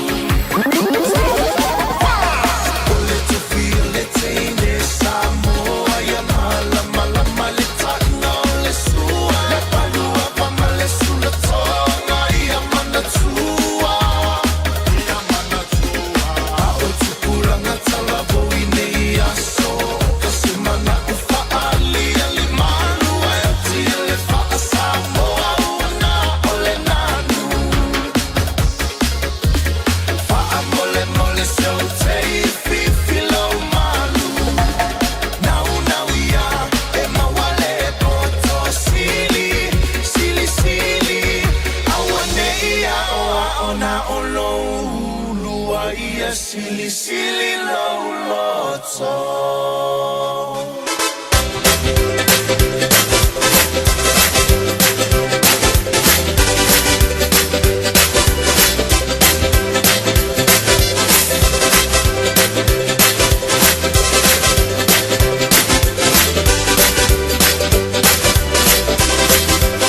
Don't mess to my tutu. Don't mess to my tutu. I know you have another one man. Don't mess to my tutu. Don't mess to my tutu. Taimo le wate le walua sul tasi minuto o te anele tula sumal jasi. Nau whawhonga male tātou wātunu nisi nao tātou Fiafia Mai ma tātou musika so i whiwhilo i o leita iau. Ia, ua mai a whole tau tūmara uranga le nā, le whianga eti fui mon makafi mal tātou poklame o le te te pole ainga i one whawhonga i ese whasiringa malosi whale nganga mo tātou, ai mai sei nei whamalasi au mana i tau. Tā pena i o tātou ainga, ia, malu tau e pere tātou savaringa i tono tātou ainga mo le neiva. Ia, so e mo le toile le ngang whaptai. I le whianga whalatua ia eti mal tātou pokalame mātango fia sona whapoponga peo le whawhonga ma iai i le nei fo i taimi o le taiao. Ala tolo solonga le leima maluia whai walo filima lo whiangai mal tātou watunu. Toi whatalo whatuai ma walo whatu i tapo inga mawane a tātou tamamtina ma tue moto malawa. Ale ngata fo i leo le mafta mai o la whingaluenga tofi le tua iso se whata whaitaulanga. Lolo o tātou watunu o lo mafuta mai lei tū ma lei tū o kelope. Pai se whalnei atunu o lo tātou iai. Au fai walo filima o au tiu te masani pe ona e whiangai ma oe. Malolo sai malo fo i lava pale. Malolo fa malos. Malolo fa malos. Malolo tele, malolo sai. Tiu te mangaluenga pe ona malau inai tātou e le tu e lunga nei funga ele. Ia ole fai Fiafia. Le ai asisi me sino le tau o le Fiafia. Mau e tātou le Fiafia le aso ma le aso o le vaila au sili na mataua. Bai se ne tātou ta mamtina. Ia ma tātou umalawa usua i ngā ruenga. Ia nei whanau i whale haonga. Mau ale tātou whaftai le li le malosi mo le ola. Tai le tuala na pui puinga, whaftai le tuala na tausinga. Tai le tuala na whamalolonga i o tātou tina. Ia ma whaftai fo i le tu ia na whamarianga o fua i mai a te tātou. I le aso ma le aso. Le aiso tātou malosi ma whaina whafoe le telo mei tono nei o langa lo tātou iai. Pei tai o sosani mai o le anganga o le tua ma te tolu ina i tātou. E au manu ina i mea uma tātou te whaia. E foi teimi tātou te fōlau ai le aso ma le aso. Whauau tiu te mga ruenga ma tātou ngā rue so se vai. Ia teimi tātou te whalongo ina i wa tātou vai. Ia e apipi i au tātou vai le. Ma apipi i au tātou tangata i le atu. Le ai ase mea whaingata. Au vai ona o malosi ai lea. Aisea, te malosi ona le fsosani mai o le angango le tu i atu. Pa malo whaftai fo le sunga la o ia tawai meni mal tātou pokrame o le marua le taiao pe ona iene nei taiao. Yo e maloa le wha malos. Tau malulu. Swing o le tau lewa i tātou. Tasi le vaenga lu tātou loa ma tātou tiro i swing o le tau. Wa iai al swing o le tau la tau. Ia o le tau tua nā lava ma tātou. O le whangu wa. Whangu wa le tātou pokrame mo tātou. Tātou longo pēr ma tutu atu i o tafa tau tua nā. Iau la e te tau ma aso whapenei, ma te tau ma taimi whapenei, ma tau whapenei. Lono winga la e te tau mo tātou o na tātou a pele lei o tātou tina. Tātou puti le leilo tātou wola. I lau soifua maloloina, wola maloloina, tautua nama tātou. Tautua nama tātou. Ai le leilo soifua maloloina, te tau on tau si whare lei. Ia, malofa lesi i lesi. Malofa lesi i lesi. Se la ngai fo i kaimi kako ki whiala mo di tai au. E whai ole kau whawhango kamaiki. Kau whawhango o tamaiti. I le sauni lea onga ar kau whawhango fo tangata matutua la tau. E ho ai kupulanga tatu whanau matutua le we i le tai duas fulu tau sanga tai i dua se fulu tasi, dua tolu, dua. E kau whawhango fo ngi kamaiki o. E whai fo kau whawhango o kamaiki la hiki. Ai kau whawhango tu e ma tatou matutua. Lolo winga tatou matua. Se kau i loa le me tau whai. Tatou. Ia ai kau whawhango kulola marka mapor kinga. O e le iala kau whawhango ta mafo i leo langa haru le po whainga lue. Pe tau whawhango fo tinga waru le po whainga lue. O mai la tai au. O na whape waru le po whainga lue tina. Ia usu mai la ta mali tai au whairi piti ma ta pena ta mai tilea onga. Ioe, ngā ruru e whaatasi mar whanau mātutua. E a whape waru le po whainga lue ngal toina. Malama manawa mai le vaveao sau mau le malulonga i o ta fai si o nga ruenga fai fatasi nga ruenga fai fatasi le to ina malum tua mamultina a o tatou la ia malolosi tama fu i tupulanga talavo tatou malolosi tono tatou ainga tatou fa na i mo ta i se fulu fia se fulu fitu se fulu valu fa solo ile ko ka fa ngo tatou lo ale me tatou tatou fai la ngar kai bengi fai o ka fa fango ko kamai ki kau whawhango mai ma tātou whanau mātutua. Le kau whangunga fo ila leo o kau konga i opa. O le ilo po lalu. Ya le banga ia, o le ala tai, o le te Fiafia. O le tasi na vaenga te ala le tai, au pi whatu puita i atu oe. Ia o le le tutu, o le winga la tala fo ilia. O le le tu mai rutangata ni me te tau na whai. Ia whapela te ala mai, kulo matua ia lana io tiute. Ala mari ko inga ila ngai mta faioi. Usu mai tamaiti nganga o mai a paipa. Nganga o mai a kamaiki paipa. Pulumu marka ko paste. Lunga laulau. Fai o fuaonga. Lunga laulau inguti. Ai vaila i o Fiafia. E alu Fiafia fo ila tamaiti ti a onga. Alu Fiafia o li tama martini lau ngaruene. No fo Fiafia li tama martina le fare. Vaila au sili na ilisi me mamafa le mafau fau. Ilisi me la mamafa i fua me le mafau fau. Pe ale le na fatu langa. Pe ale le na fatu langa me tu tono lo wainga. Mai la ole nei tai au. Nga yo le sunu mai le la le afu mani le sau le la la tu tau fa mafa na fana ili tau. E banga te fa na tu atu tatu atu ia ele o fai o na fu ko e mo ku aku sia kaka mi o. Ia mo le tatu po kala me lungo tatu le tio fo ia ti la tu e kalofa. Waru fa nga ngafi o kakal fisiri nga ya uo manai pa anga fu na matu fi ila so na fil tatu le tio fa malu ruat yo ele hasi me na ka mafai yo ni ai mo si me ka ki mafai ya nga fu tu si de fia pe on nga luat lo fa nga luenga a tonu umal ni vayaso kalu si ia umangi po kai au ai an lo tatu ni ko pe mo ngi po ya wa tasi de va nga mana ye fa ma lo si tatu ye fe o ilungol awala pe foi la tu o lo feo ai lo fa ngolongo mai i mota malawa fa lo tangata matutua o le si fa ngolongo e ka o ko fa mai ki ala ngale ki o e ka lo fa ala ngi fu pe mai ka lo si ai aru va mai ngi po anga ula kala kala po wale vanga u ngofo ngol po ole vanga u ka pe ya po ai sai bele wati luas ful minute luas minute lo te nei ia le tu la sumatasi Fiafia ngam malo tatu watno mai ala se email fa talo fa ta program Fiafia mai mol malo tunu idung al Facebook lo ngol YouTube fai mol fai va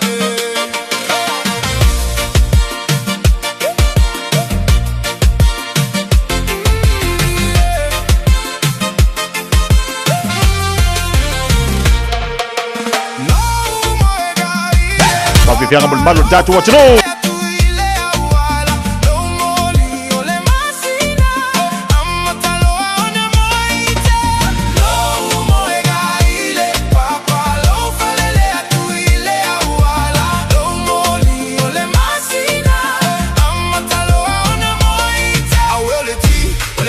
Ole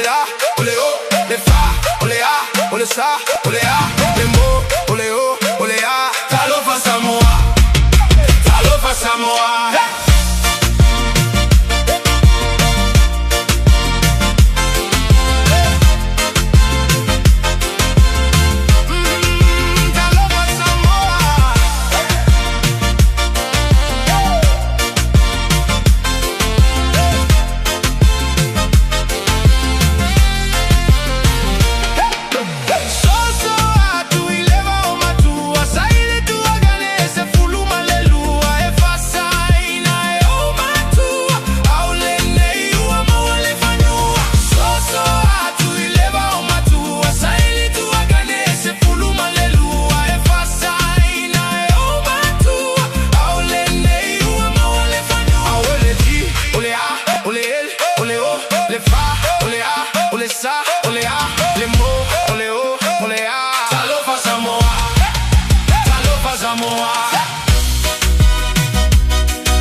Fiafia si Filoi pele whafonga mai iai se Fiafia si fonga malia Leone High School.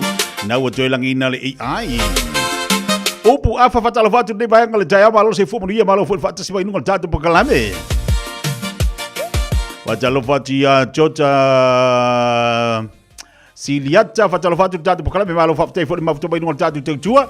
Fa matua inu vea malo se fu lau de lei fatalo fatu tatu pakalame. Sina leo fatalo fatu nei tayao. Fatalo fatu fo ile fatu ya loto.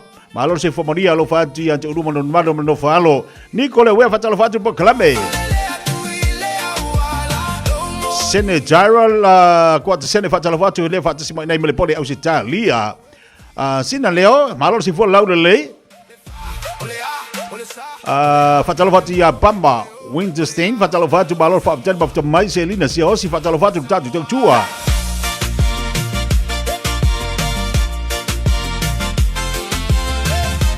Wina Danielu fa fele atu le nei temele aso.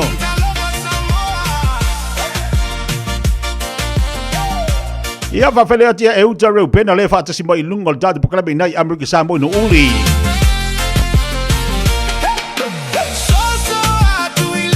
Le no utou fa ngolongo tua. Ia fea falling mai wole ai ni tatu fa tasi fo ia Amerika Samoa mai mo tatu tu unga se Singapore.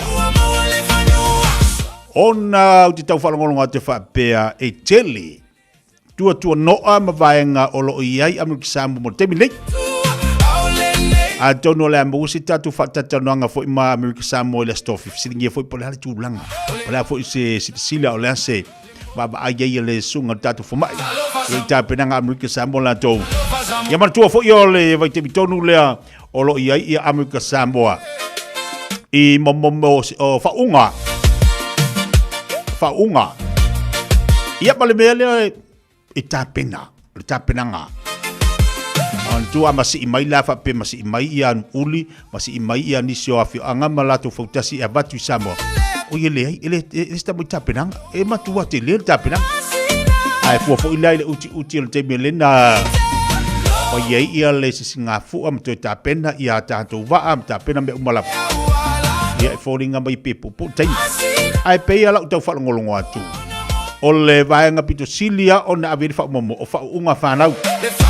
Amerika Samoa la wala tauma Amerika o whaunga vaitemi o ngā tono le tausanga.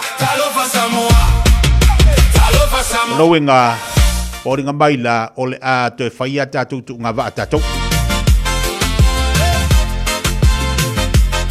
Patalo watu seu se kwa ti tamati alo fatu brada. O rio whale nei ase tūtua mga luenga. Leuta faola missionary ma lo fo le nga lu le jayao Simona Tavita tau ti fatalofatu tatu programe. Fatalofatu ya sele lungo tatu YouTube. Moni foi valo filima. Ana nafi na umata mata tuai. O fanga solo tabu sang kiti. O nafi foi la no uloi. O le put fatasi ai ni usami male tanifo le vau. Talonga la na umata mata talong muli na telo pe al pul pul pila ia ai ni usami male tanifo le vau. Si talonga ina mania. Si talonga ina mania talonga nafi. Tatamo multa ni fole vau. E todos fulu la tu ai. Talonga na. Tamo mua ia tani fole vau todos fulu la tu ai. Tuli lo le ai ni usami. Tuli le ai ni usami. Umal talonga na fi tolupe ai maua ai todos fulu. Todos se fulu ai le tani fole vau. Se fulu ivar pe. Todos se fulu ivar pe. Tuli lo lea ai e tolu se fulu al tani fole vau ele ai ni usami le asan nafi. Mai al talonga le asan nafi. Ia, madu malo le ai ni usami. Tolu pe ai uma ai. Talonga ina mani. Pe alai fauringa mai. O le wanu me le tasi le ai ni usami. Ai lona lua i al tani fole vau lato pūr. Aua maata ele ifa manu ina latu talonga wa e te ilona malolo le ai ni usami te malolo le tani fole vau. Ole mata fo ile tono le pulea. Ya atono le o mai nisi o tatu talonga. Alo fanga solo tatu tamusanga kukiti terminate kukiti fa Samoa. Mal fa mo yo o tu le vai aso se singa fo o tu mana i au sa idir sampini. Atalo fati yo sefa si osi balor se fo laude lei. Ya le fa mai eu tero pena sao. Ole temi leo fa unga fa nau America Samoa. Lika a keripa fatalo fatu. Juna fo mo balor se fo panuia. Príncipe da Australia. Ola sang mate ia i tamusanga kukiti malito sang. Limas fulu au. Au tamaitai au ali. Ola sa tau peti. Ia langa wa ye di swing ni vai tai. Au ka alonga ye vai kaimila oka. Maka o kia ka alonga del vai temina vai ke o ki fanga le se fe ho e fo ingu. Fai e so ole me manga ia nga. Pe ia o lesi ba vaenga me o kukiti. Momo te o ingo au. Au tala tu ua nu. Tala tu ua nu o tala tu fo ie po mau. Ia na mua po mau e mafu anga mafu ma yeile me ma le me tolo nu. Ma ile fa ingo ai lola ia le au nu. Fai le manga ia. Ia male mana ia le mele ole fai so. So ole sinu. Yo. Ole mana ia te fango ma talonga le to au mai ia kiti fa Samoa. Ia ma to fe wa ia. Ia wa masi o. Ke le pola ta ilo ia to po le ase tu la fono. Paule tu la fono lo te ilo mene o kiti. Ama sile nu. Au ni to so le malai. Sana soli to soli malai kiti. Avelele ia ma fu ye tu ulungol malai kiki a ma si ilo se au e sane to so riel malai leisi vaenga e sane to so ri fale tapo ia telelo ia to epe a foi po le asi si tu la fono o le asi si sa le melo le talon kukiti asa o va ai. Ia, lunga tato Facebook, lunga tato YouTube. Foi foi va so mai. Ai si tu la fono po ni si sound, melo ta longa kukiti fa Samoa. Ia wi ole mana io te fango mai ole tato malo temine yo tam sanga le. Wa to ya nga i mai ile telo tanto au. Ia tato te fa longo ai au ya sola. To au mai au ya sola. Ai pa una o nei sa lo ti tau man tua e masi ile au. Sa ni to sorial malai kiti. Lua, sa ni to sorial falta po. Que de lo ya hoy por la si sa.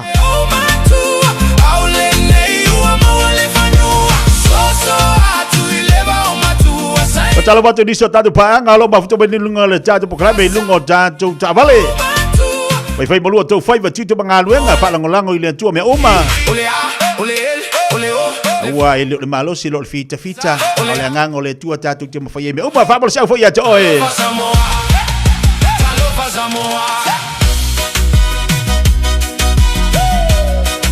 Vai mai ia se wole ia puna lo fai. E ave ele tanifa le vao ia le samping. Ja. Vai ave le tanifa le vao. Matalo watu sukal famai Dr. Penta ala Malfa Maria. Tali mafto mai faftai mo famoria nga lungon tatu pukalame.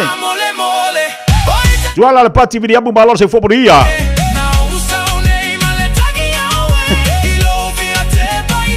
Ya, ezangi ko ese kama kaalo.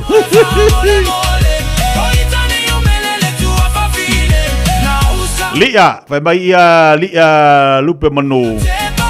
E fa sas ia mea nga ai kanga nga. Nga suar ko rua. Oh.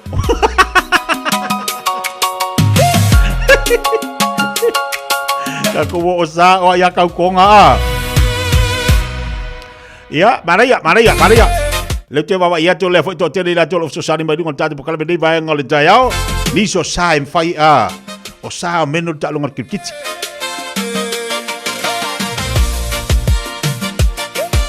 sa ona soli pate sa ona soli pake fa sa ona te auto se si tono falta po vai de makau kia le mam vai le kako kilo le ile matau tia tu la forno la tu ia sola.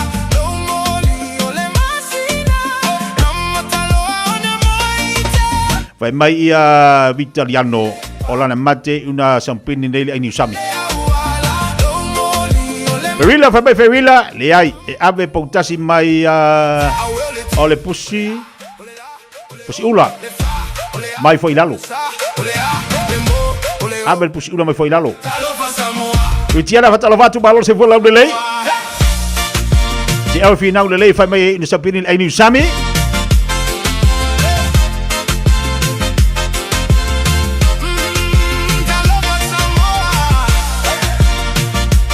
Sao mana ia yo saya e mai. Lu ngala tala fo ile momo o sae e ta tu fa longoi sana soli malai pa masi di au. Sana soli farta pai. Sana soli pate. Sauna ta oto se si tono al farta pai. Aku kamaki ku kuli se fa ngali wongi ko solia malai. Wongi ko solia ia farta pai. Ese manga yo le malu ta longoli ya sola. Mang yol ta longa li. Maka foi mo ka vai tai la vai tai. Au fai le matu na ye na matu wo fonga savai, na malanga atu fonga savai le matu nuu, malanga atu ia lupisi liver matu nuu. Fai le matu so mana ia matu nuu tua oye pe onga ta vai o puleia o sili. Yo. Ole e kalesia pe ona fanga solo ta msanga fo ia le mutisi vai temina ile au sa tufia e ile au vai nga ile au pitonu u io fai le matu so o fai fai aso ina vai temel matu no kilo ye bo va ai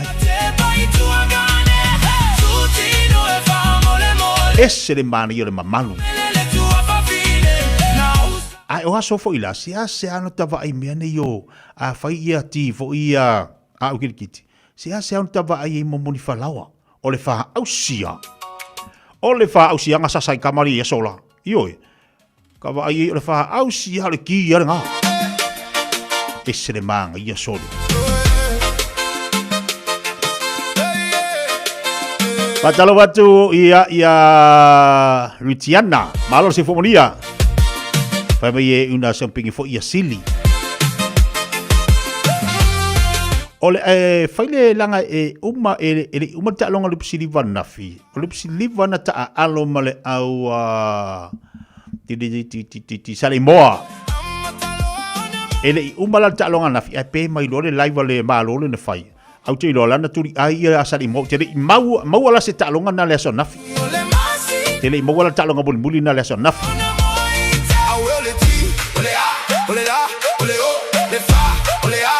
Kalau telefon ile sele mana yo so ila so. Ya ngamau esa ila. Ai ngamau ya kau ko ngales. Ele pepero ngakalo. Ya va fe la walu mal me wa mankola wa kula ngela walu mai se va kama kiriki. Ya si yo ka asi yo ola ngau de ka. Fifi maka le waluma la le. Wa mantua o tātou i o le waluma o le au 5. I le engi au e. Nga e le koe whai o so a inga e haru lo korisi mo walunga nga. E ke kofu lo yung veske mo walunga ngal ko ngu oka. Wale au nga. Ke vai ngalo siri. E o wile tātou ia whatau de lea. Nga e alu waku wa ua whai mawale koe alu la onga. Awa le la onga o whai paunga. Le lea tu ale whai paunga mo le a kau de lea. Ia wai kongo fo le lisi kolisi mo lunga. Io. Nyanga sao. O sala e sa e tele tu la kon. Ai pauanga le me kanga o le mor ko o le esi.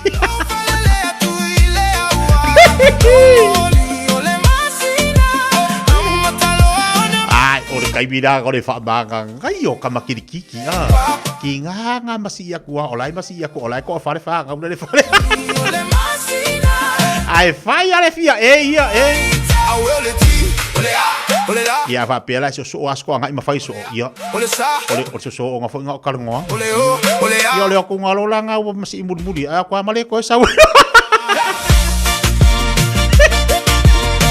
e wala mu mai makalu mu ko lai nga coffee se la fa al fa nga ma ku al fa fingera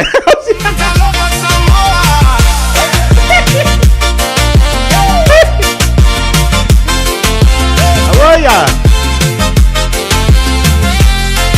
Kale vesi dia kwa pe wa ko ya kausanga kalunga ngo foi ko ngo mai wa fa ola ole ai ngol kiki ai ngal fua mo pe aka ai ni mo male ai ole ai o mo ko boy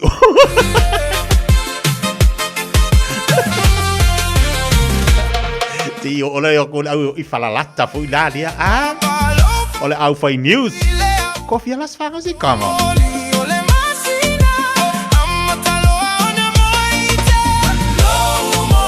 mai ia alla fanga makua fanga wasi fingeris ka Alo bye ole sa Fifi ya vai la dia kasi dia kanga sawa yeri wo se pakel la kongo Iyo talo nga ya navi va malo tu vo japo inga nga I folbao fanga va be vo ile Afia nga sidi si o pe ona bon belo fanga to tele la tau Se ba sino fa fia nga bota to le nei fu tai I la fu ko wo mai dia vai fa ya ko lo fu e pa wa le me le mo mo o afu o I fa kanga nga fa yo le mor ko o me o ki ver ko wo mai me de yo ko me fa kanga ai me fa sa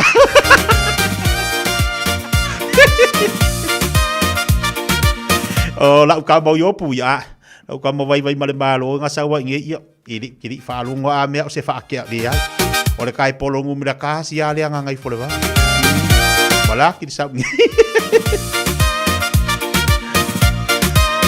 Sai bola watu tos fulu 2 menit talo le tula semua lua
Ia, iwa minuta le ua, te iwa minuta tano le tula se fulma le lua. Vai dale mangi el kakalunga. Vai to te le tu me sa o titia. O umatu fo ina no fo le ta longa kiki. Ia vai la ia. Ia man manga ia mon masi. Le ko ngo fo ile sini ke nyon mu.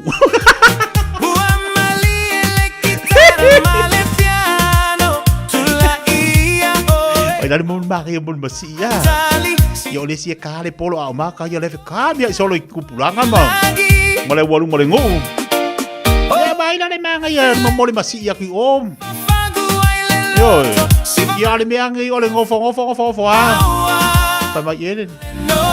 Afia ya komiki. Ale ninga ka ile la ngolong ko.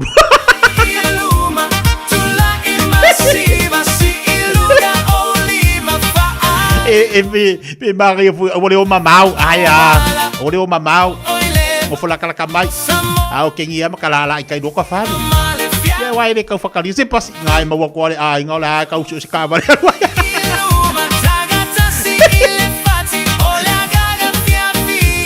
me agora fa ya ba ma ya pa wa ngal me mau e manga ya la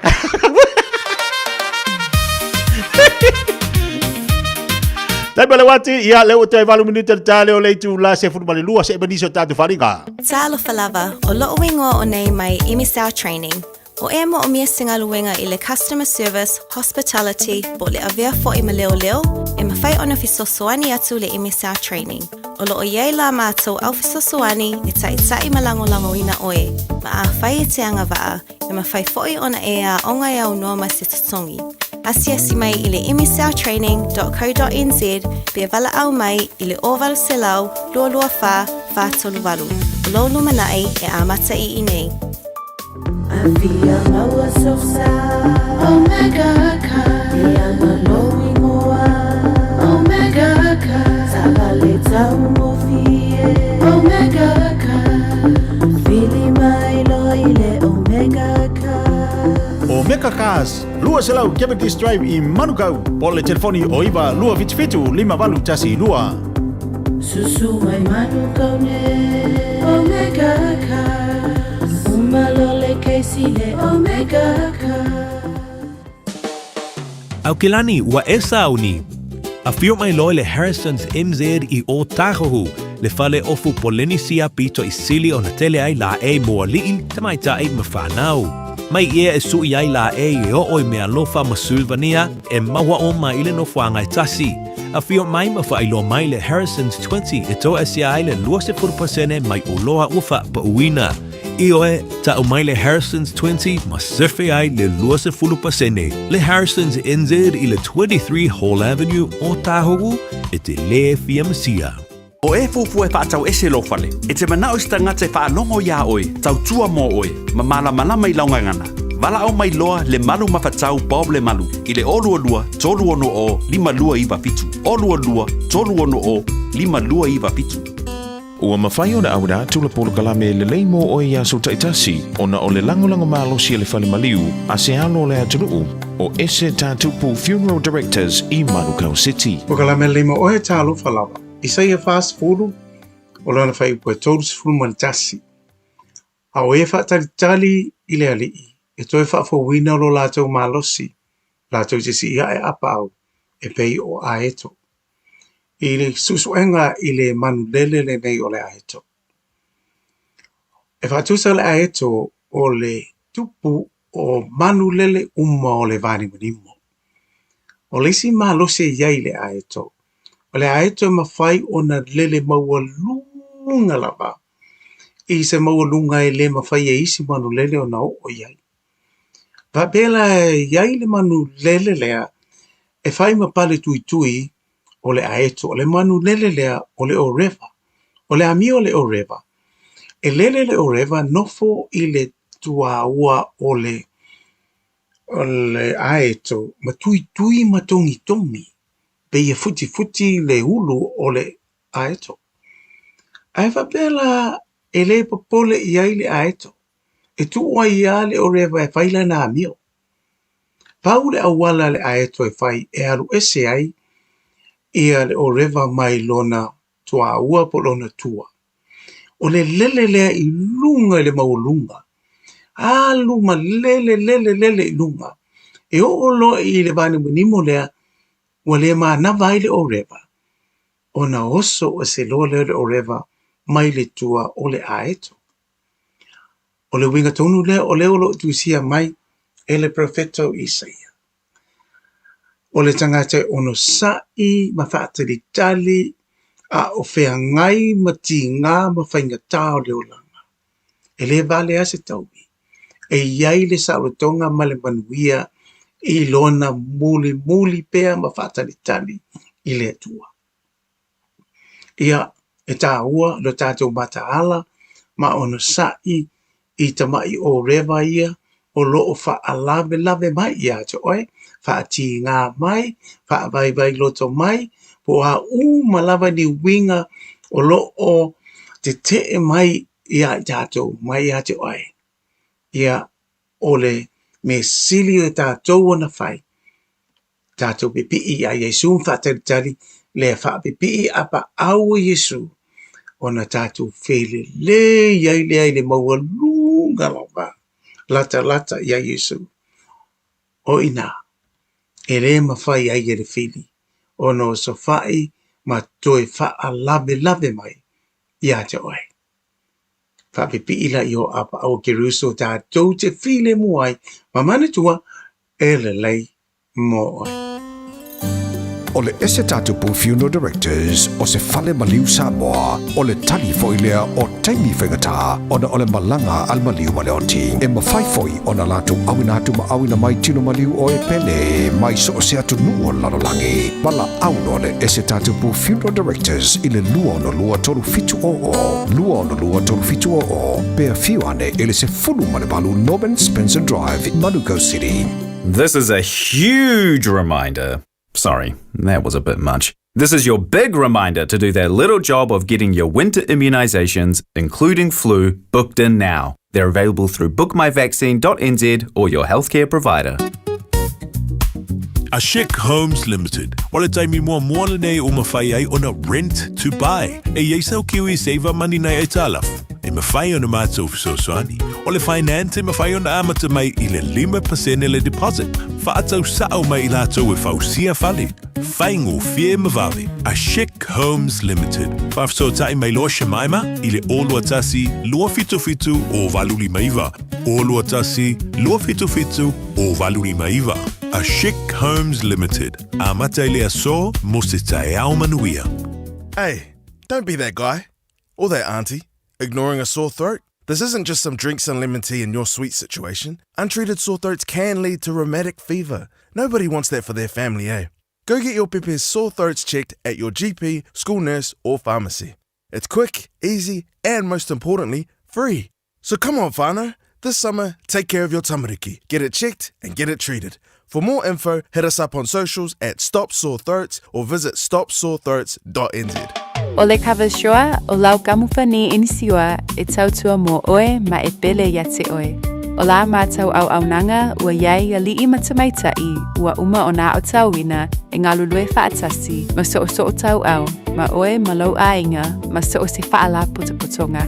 Mātau te fitosoani e whautua ina oe ma lau whiliwhilinga tatau I taimi o whaafi tauli. Au aunanga e whaatuatua ina mo oe ma lau ainga I so se taimi. Cover Shore, here for you every step of the way. Usi mai alau whaafofonga o le whaapoponga fo ele nei o talafau mai Samoa. Awina sa mai mo oe e lau leiti o whalongolongo le Radio Samoa tasilima iwa tolu amo. O te whatalofa I lo tātou watino o tātou whelo I foi, tala tau longo mai Samoa, usi mai alau whaafonga. O le si ima wa lunga o le tau o le swa uma pēni sini le rolangi maofia tuai ma Samoa. Wa ave aile tua lalo le te itai o le itua ngai le pālemia ma le whainga malo.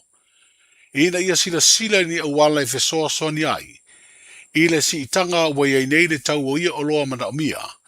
Ai mai se si atuai ma le tau o isi o loa. E pei o loa o tō tonga o ta male. E whaasino le whina ngalo le te itai o le itua ngai le sunga atu I la e palupe sori aisa I lele maria lea ngaoi. I le tutongi o pasese mo pasi ma ta vale la iti la o pasese. Ai le whaatala noa ina o le tui la epa I awala o viso ta inga te le vavave le vaenga wha upu whai. e pui puia ia te tau o tangata. O lo ia whautua ina i le tasi o awala. O le wha i titia, po le tu i lalo o le tutongi o le pāle mia ma minsta na kāpeneta.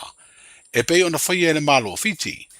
Ma wha pa ua i fo i lalo ma tutongi, o sui whai pule o le pāle mene. I le whono atu stala ma le pāle mia le vai aso na te nei. Sa whaido a ia le te itai o le malo i le pāle mia. Sunga la audi le mali atoa le ua tea po la te wafosi.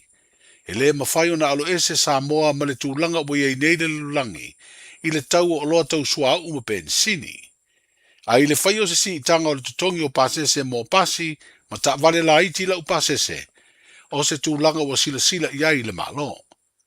O lo ngata mai le si itanga o le tutongi o pasese o taxi ma pasi i le tausanga i luafe se fulu ma le wha. Lea na si iti ai i le se fulu ma le 5%. O lona winga o se fulu lua na i tausanga talu na whaia lea si itanga. A i le tūlanga le mautonu ba iei nei le tūlanga o le tau ma le maua o loa tau sua au. Wha pēr pēni sini le rolangi o le tau i sa sa e tūtonu. Wa wha iloa le malo au se tālia o le awhisoa swani i a Samoa. Ma isi atunu o le Pasifika. O le awhisoa swani na wha iloa le minsta le wa i whafo le malo. I se wheloa inga ma le pāle mia o le malo fiti i le vai aso ua mawae. E tausanga ma masina le a fausi aire no fuanga fau e tapu vai tasi i ai ngā luenga. A le mta ngā luenga o whaamsinonga ma le whaafoina ma tau butau whaamsinonga i lo tātou motu tele i sala whai. E peo na fausia lea no fuanga i le tau langa i sale rolonga. I le tau e silia le se furu ono miliona tā la. Ma o le a whaatupe uma e le malo. O le asfroile uma vai le sauninga o le suaina o le ele. E alo i aile amata fausia o lea no fuanga na whaelo ai e le pāle mia.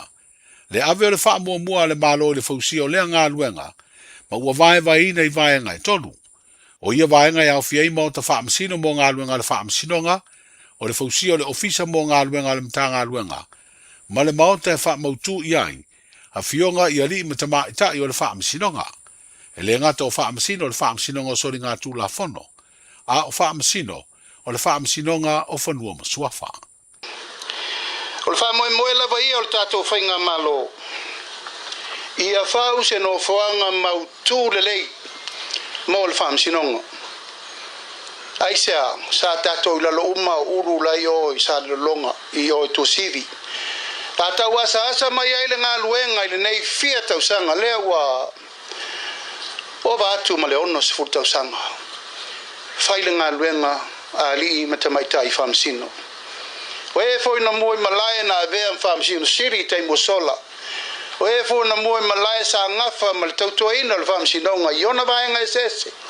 Fionga fo i perestene, fionga i whamsino talo whae. Na lato ngā luenga na pau ma fau e iai le tae au le nei. O le nganga whaftai le tua. Whaftai le tua wa tau lau o le nei whamoe moe. Aftai foi le li u fatau nu le nei fa mo ta ua aisea le u tatou fa longo le upo le fa fenga inga taulangi ta sire nei fa lau le fainga malo ma le pulenga malo e mau ai le filifilinga ma le sailinga le mi tonu mo le tonu a fa ye sala uta ai tonu pe tai a fa ye sala foi tai ai fa tonu pe uta e ye le tai ole nei. Ma ele to e tau whamatalaina, le paia ma le mamalu o le tātou maftanga le nei aso, le ngā luenga a le whamasinonga. E usau noa le taitai o le sauninga. Ele whai ele wo, ele whai ele ainga, ele whai ele masani, ele whai ngofie le lato ngā luenga. Aisea, o le ngā luenga e whesiri le atua, ia whai ele a miotonu. O le tai au le nei, ia o mātou o mai ma le nganga whaftai le atua. La o whianga le whamasinsiri, o mato o mai se tato ave va tasi fa ftai le tua fato no fa moe le fa o mai tau o msi mai le fa le singa tai le motu tele le nei ia oi o toisili wa fio mai fa le tua matausi sa o mata mai tai tau sala ma unga fa pai le tunu kai nane tupu mai e tamali fa la unga fa le tua matausi fa la unga sa mo lauto wa na valea aisea e la ise si o tato ele tu lu mo famsinonga. Eu vou ir até o neto de Fiafia. O me sina o ainga, O nisi foi o tūlanga e wha au ia ngā luenga ia pēr wha pēfo wa ien tua inga. Ai o te teletonu. A le lei le ano fale. Ia o le lei le fale o le la wha atu i to tonu le mauta le nei. Le whanua le nei. Ia ai mai se o le tō ainga o se la whai atoa. Ia ngai mai sa sae ma se sefo. I nei le atu wha sa le leanga o le tu ma lofa mai sa i le leanga. Na o me le lei ia. O lono winga o fito i tonu le hoa tau mua ava o le tau mua o le malaele nei. E te tau lava no mai tangata uma masila sila le mesa ili aile mi tonu e ai le tai au le nei. Le fionga le pāle mia sunga la audia le maria tole ua tea pola te wafosi i se vaenga le na sau nuanga le sau ninga na sua ina ile ele mo le amatalia o le ngā luenga. Wa fuafua o Februari o le tausanga lua o lua valu e mai ai lea ngā luenga o na te tala lea ma wha au ngā. Ma o le a le toi whai ai wha amsinonga ma isi ngā luenga lea ma tā ngā luenga i le no fuanga o lo iei nei i tua sivi. I le ono sfurwhai o tausanga talu o na wha vai se tasi o kolisi maua lunga. A le kalesia katoliko i Samoa, le kolisi leo sangato sa nele i moa po o Senau College. O lo te pena nei te mafutanga tele po o se reunion, e toi whero i ai i lato umana o uina i lea kolisi, ma o se awanoa e toi talano ai ma wha manatu aso o le talavou, a o a onga e meise lava tala mali o mena tutupu, a o whenga i ai ma o onga. Wa wha iloa i se li ponti le vaenga wha asara lau o le me mada, o lo wha foe se tasi o tamatuai o sangato sanele. O le aso lua sfuruiva o le masina nei o me, o le a whaia i lea wha ta singa tele, ma o le a wha mautu uma ona por kalame, i le no fuanga o le tō whama mau i le au waa. O lo wala ulia uma i ali matama i ta ina o uina i sanele, e le ngato i lantou o lo i Samoa, a oe o au mau ma wha mautu i atunu i whafo. Mo le sila fia o lea kolisi sa amata le tausanga i awhi visalau ona lua, ina ua tuto tasi Samoa, ma sa na o li ina o ngā i peitai, o le tausanga i awhi visalau i valua na te tala ai whai to o le kolisi o sanele, i le tu pātama tai. O se kolisi le kalesia katoliko na whaafai le leaide o langa o oina, o nisi sa vea ma teitai o le tātou malo. O le fionga le aki e kopo wa vea nei ma teitai au au le kalesia i Samoa, na whaafai lele lona soifua o oina i le kolisi o sanele, ma o ia foi o lo teitai i tāpenanga uma o le mafutanga tu whaatasi, a tama ma teine tuai. O le vai o tangata ua fia ia unga o le ngase o le mafau e le taungo fie. Ai o se ngase foi, e whaasi ungutua ma tau fai iei nisi se tangata ua maua i o nā unga. O le whalaptonga o le Caution Trust, o se au nanga tū ma o ti Samoa, o lo ofo ina lana visoa swani le tausia ma le vai o ia ngase, ma e whaalango lango i visoa swani e mawatu i le malo, whapea pisinisi ma tangata teito tasi. O le asato nai o lumana i le sao tina, na whenga iei wha laptonga masana sa ini ngase leni, e wha o ngā aife so ta inga upenga ta wha ilangi, sa mōri mawina le alofangia e tangata ma pisinisi, ma mawaile sidi e le luas furu lima afe tā la. Ai moana ngā luenga e se lau afe tā la o lo mawatu i le malo i te usanga te tasi, e awala le mta ngā luenga o le soifua malo loina. I lea wha moe na wha iloa i le li fo mai, o ia lo wha aururu i aile whane mai mo ngase o le mafau. Stasi leo ngase siri o na tāua, i le au nanga wha fo mai ono o tonga fiti, ma le vainga i a so uma. O au mo tangata ngase le mafau e mai ita. E te mi no fo a te iwo lau vale se tu lo. O le mea lea langa va ai ese tangata le ngase. Ono o aunga, ma winga le ngase. E leo ni winga e tutusa ma ngase fa le tino. Ai peitai. Ole fai ai. Olo yelo mafau. E ala tara si polo fesa kai mai ma we pen fa pete la tu ave ese mai le fai ai la se tu lo. Ai fulu ai tu ele ma fai. A tau si lo mafau, ma tau si soi fo malolo no mafau. E tau ona tau si fa atasi maletino atoa. O se fa ata tu la lea. O winga ma unga le ngase le mafau. Ele ungi winga ma unga e mimita ises. O le mela na nga ese uma vai ngase le mafau. O le ngase le mafau le tata la ngoi pe le fa o pe le vale. O le ala pe ku fa kasi mai singa le mafau. Le ngase le o le loto mafatia. po le loto vai vai. Le depression, anxiety, o le sadness. Ia o winga nga maunga nga.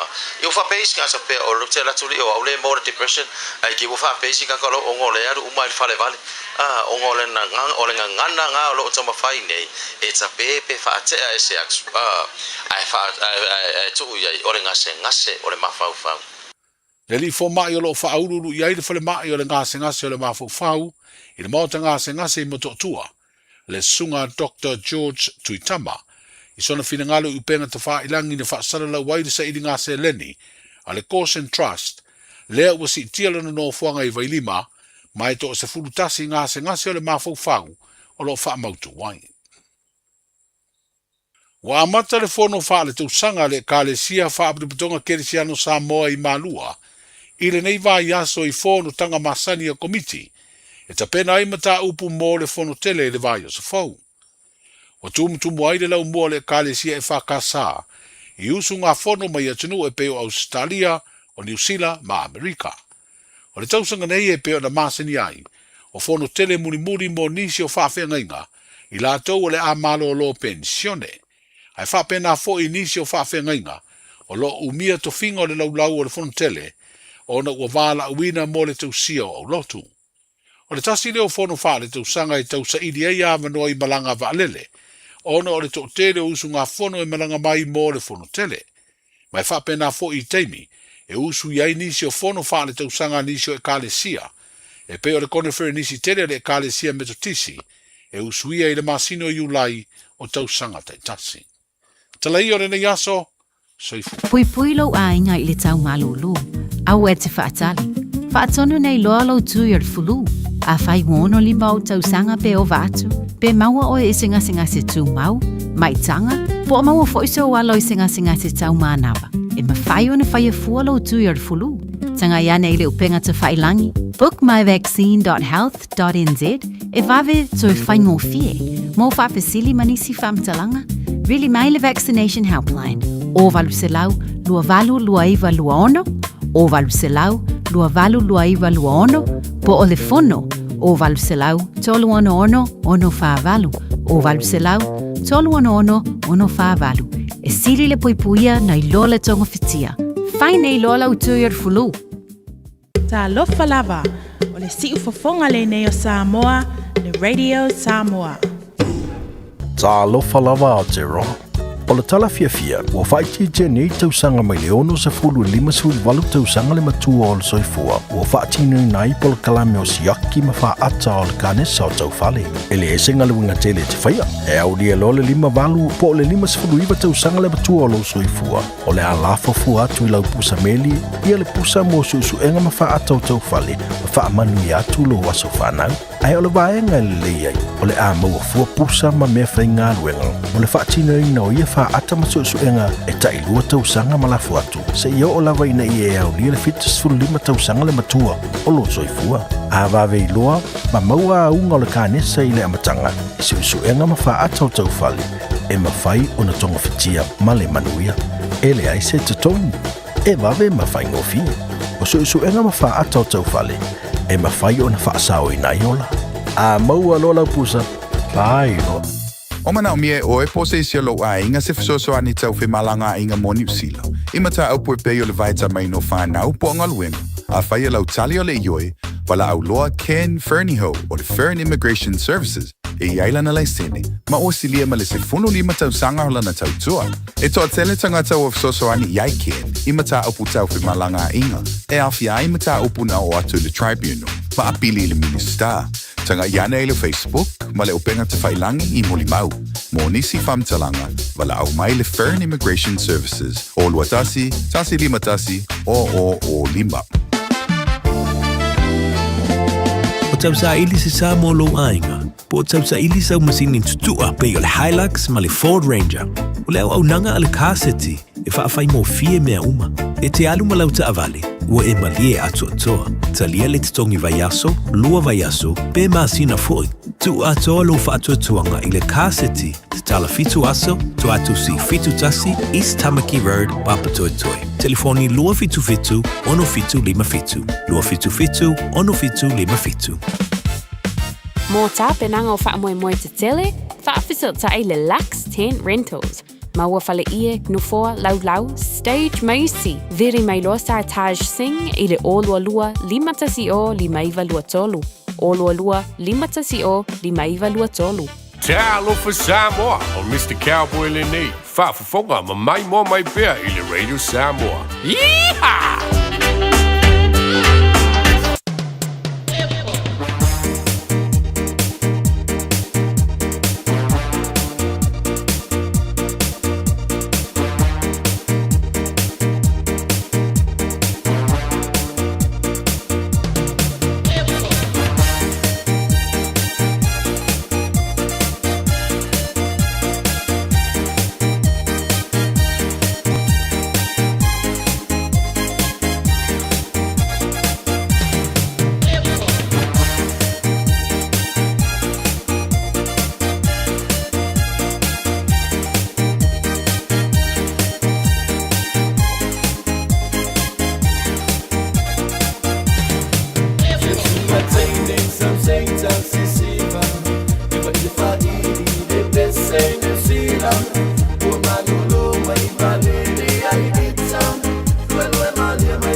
Ole fola si pista secchio le fa il di alquilano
Island breeze.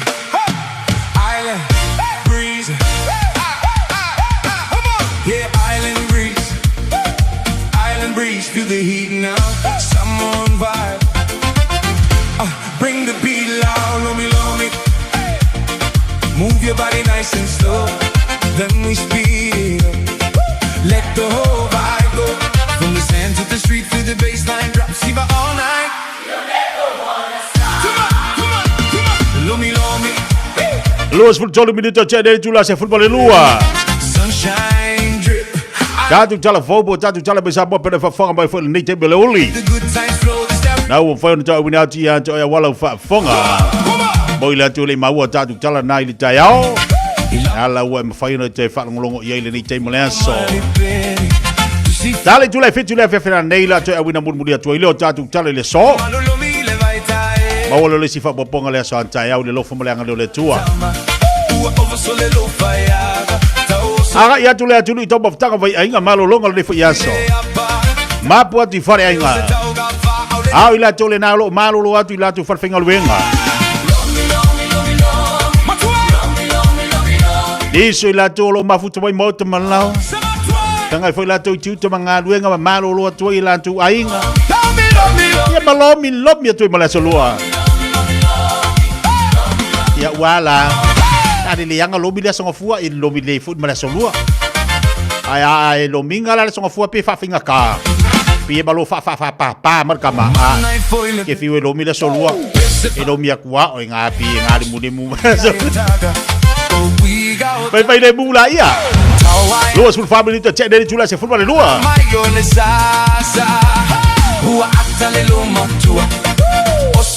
batalo batu Chelsea tango su ya se para Odi foi ngadu wenga tapi datu foi mortado for engale Fiafia Mai na ima Wellington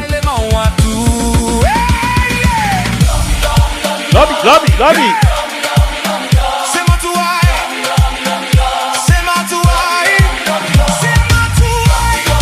Patalo batu proclame yang sina leo malor se footballia. Dalo patalo falava se fu lau de lei. Patalo batu di siatu paanga ya lia lupe o menu. Ya malor se fu lau de lei fa pena foi ya kiwi tawa tongi sia. Tong ya ipati fatalo fatu. Sina le sa to lupe fatalo fatu tatu tua. Bring the beat loud, love me. Move your body nice and slow. Then we speed up. Let the whole vibe go. Juna tu vai singano malor se for laude lane nei fo ya uni fatalo fatu tatu proclame. Ia fa malotia fiu amosa fa vitele ma mai. With the way sunshine drip, island rhythm. Daniela Nelson fatalo fatu le mafuto bai lunga tatu proclame. E vatu nei menua.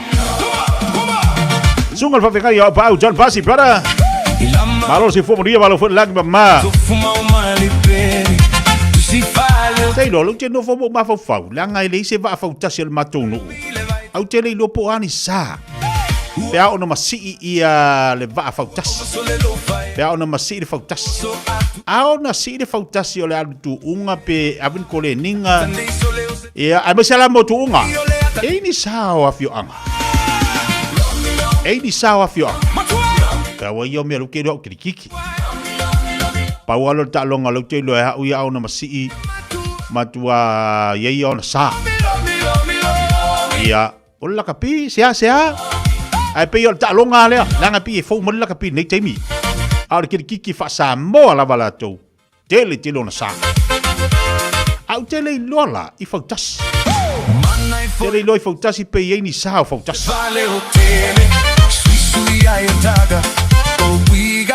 Ya fa pelete fso sani mai dunga tapo kalame. Ya bol balor tatu watu no afio anga. Ya oila tu ye fautas. E ni sa. E ni si talonga Samoa pe o kiti te lo ye ona tapu po na sa.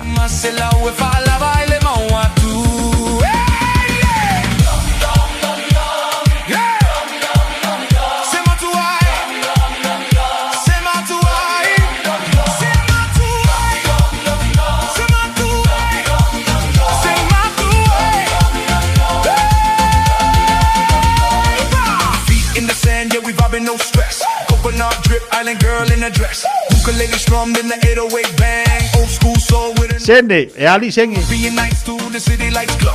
We remix the culture, let the whole world know. Palm trees sway when the beat go fast. Heartbeat sync when the Le se mga ise mongi ka ko sengi se mga. island style. We Ya sanga ba ko. heat when the drums collide. Le veto fo. La ngala utato tilo talong fa Samoa. Talong ayol tato watunu. Tele lo pe ni si talong a mi sa yeni la tu sa ya tele lo fo tasi la to pe on na si itai. E tu unga e se la tu sa. E sanga ya wa man ko si idole va. E sanga fingi vanga kongole o le fa le fa. Ta ko fo. E sangi ko ngofo pe soli fo i le fa le. Soli le fa le lana ye le fa tas.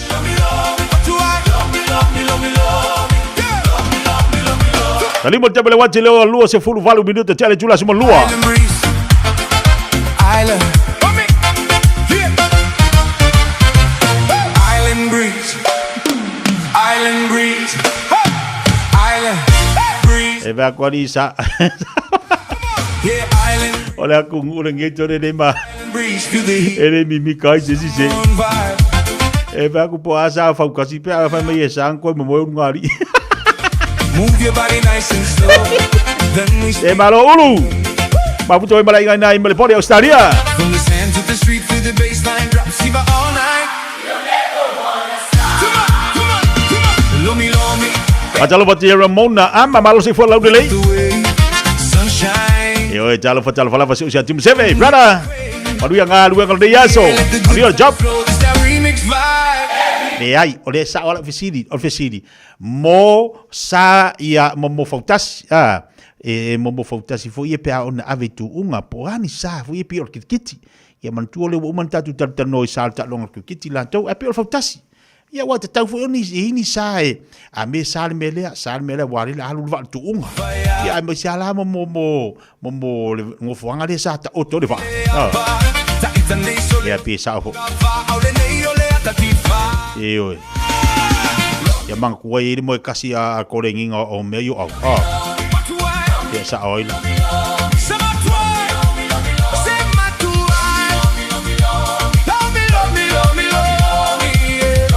Ya. Sangi Colombia.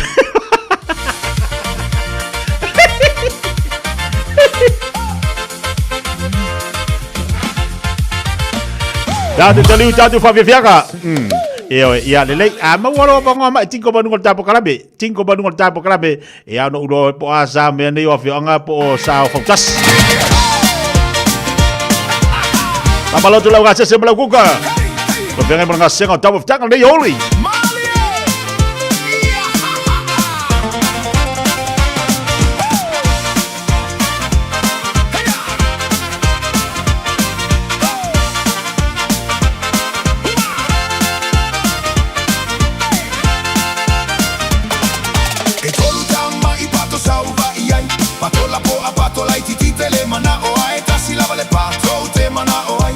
Ala mai lava ile tangi mai.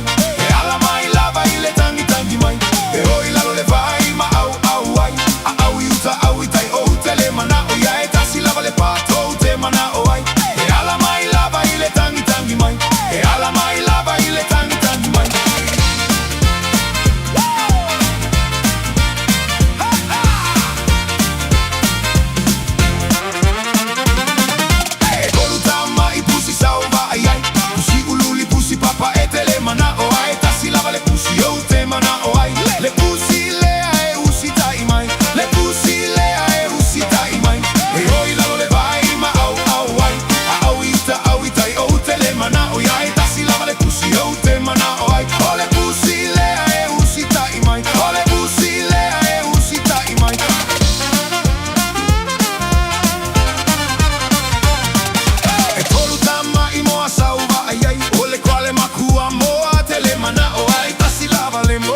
Fiafia ngasih filoi mo tatou le ule le solua. Upu apa fatalo vatu. Ya. Meia sa o le di pis. Ya vai o fu tatou meio tamai pua tu lo fa fonga la tu o pusi o mai le tu lo wa fa fonga. E fai mafanga fau a tatou. A o nga pele le kamare oka. A o nga pele le kamare tau singa tono a inga makua I pe o faingol tamai titi. Ya la o tatou titilo ye. Faingol tamai ia o tamai mai le fu ile ai te tono a inga tau sile le. Ia o tamai pua e paula le mena uwa vai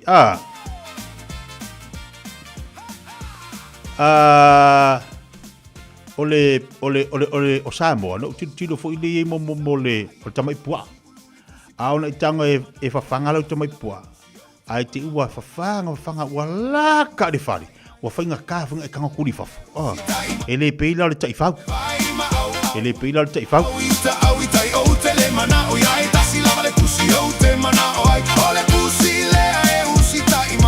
ele peila le taifau e oinei fato ata sauni wa mo ia wa tango tausi ai le pio samo oile ai e kausi ale ala ta kwai ale se senga ale lo tato menia tu no tu tausi le me ola pia mana ia amana ia le nei me ola samo ala le senga me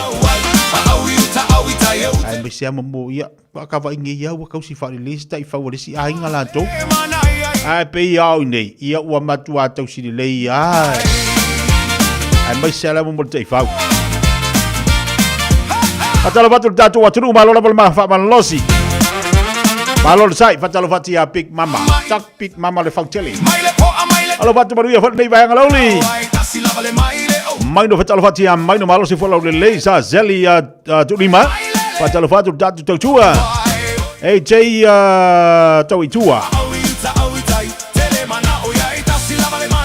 ai jai o fele fatasi mai tantou fa me le fenga manga luenga ia foi fole tatu se pese mo tou upu ata fatalo vatu nesa tavale fatalo vatu le fatasi mai nei Australia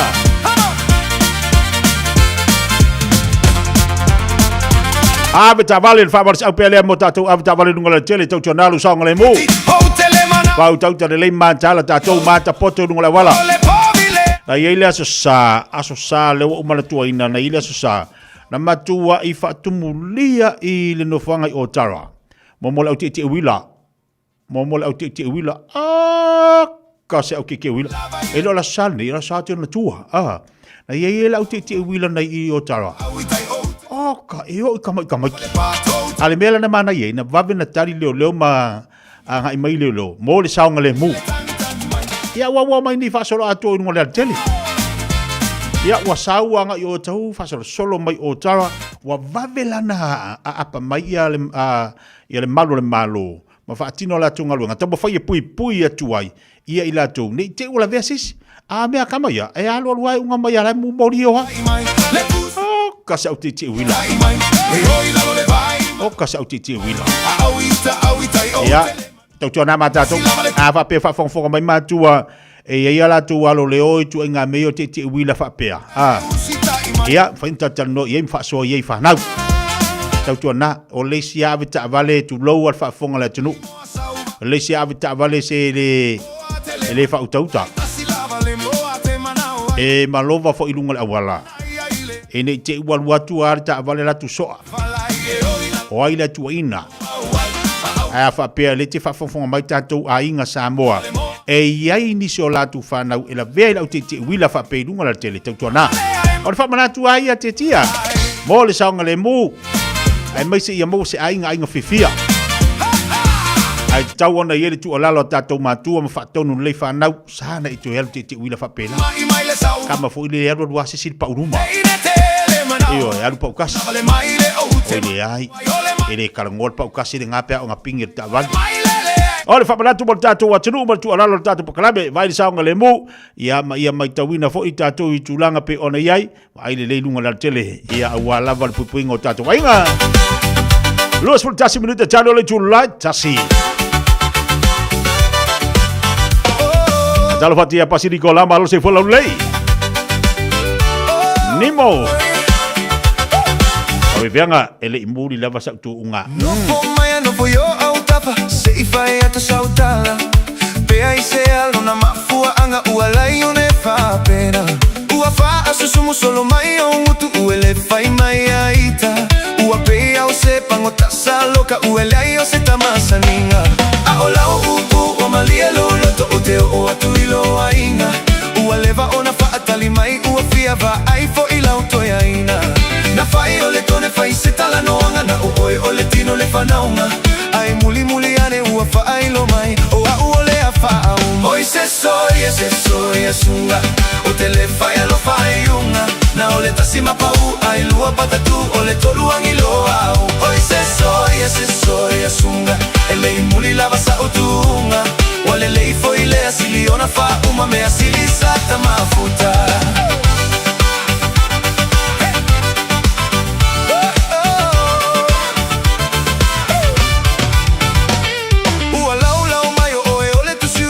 Fai fono le tonu inte ata mai tele ile fa au fisa ele lei fo ila unanu nanu au lau fa ai longa o lo ola onga o lau tike eli fai aonga ai lilo I manatu o si o inga ua pongi salo sa lo tonga ua bau mai na yo tuangane ile fia o mai au a o lau to ina ua fai ana fika po o au me ana vatu au le ole upu na ilo une ilo to esilile lo fanelo o folinga ai mawile ala Maya au ai se e fangu masima. Ai se soia sunga o te le fai lo fai unga. Na o le tasima pau ai lua patatu o le toluangi lo au. Ai se soia sunga e le imuli lava sa utunga. Wale le ifo ile asili ona fa uma me asili sa tamafuta.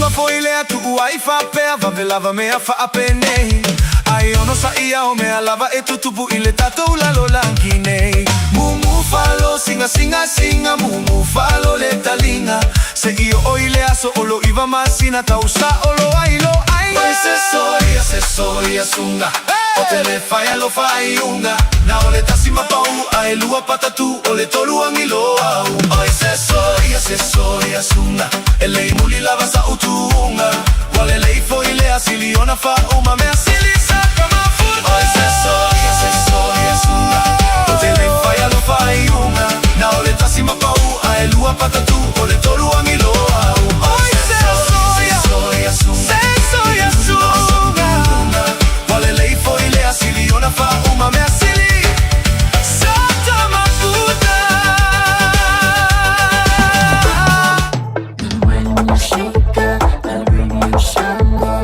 Lua mai, washi mai. Radio Samoa, tasili mai vatolo. Radio Samoa. Ooh, it's an ad break. Perfect time to be reminded that winter immunisations, including flu, are available now. Schedule them in at bookmyvaccine.nz or with your healthcare provider. And hey, you might get a ticket off your list before the next ad break. O fia maua sau ta vale po sau piki apu. Ai tong ta iwa yaso, lua va yaso, pe ta imasina. O le sleek cars o le a maua ai le fsoswani. O ta pena le au whainga ruenga a le sleek cars mo oi malo a inga. Au ai te popole I se mea I tasi. Te tala fitu aso, mai le sfulu I le tai au, angai le afo le ono le afiafi. Tele la lai au kilani I saute, mili mai loa, I le o lua tasi fa, fitu lua selau, po le o lua o, fa lima, tasi lima tasi. Au kilani wa esa au ni. A fio mai loe le Harrison's MZ I o tahohu, le fale ofu polenisia pito I sili o na tele ai la e moa liin, tamaita ai mawhanau. Mai ia e sui ai la e o oi mea lofa masulvania, e maua o ma ile no whangai tasi. A fio mai mawha ilo mai le Harrison's 20 e toa sia ai le 20% mai uloa ufa pa uina. Ioe, ta o mai le Harrison's 20 ma surfe ai le 20%. Le Harrison's NZ I le 23 Hall Avenue o Tahogu e te le Fiamsia.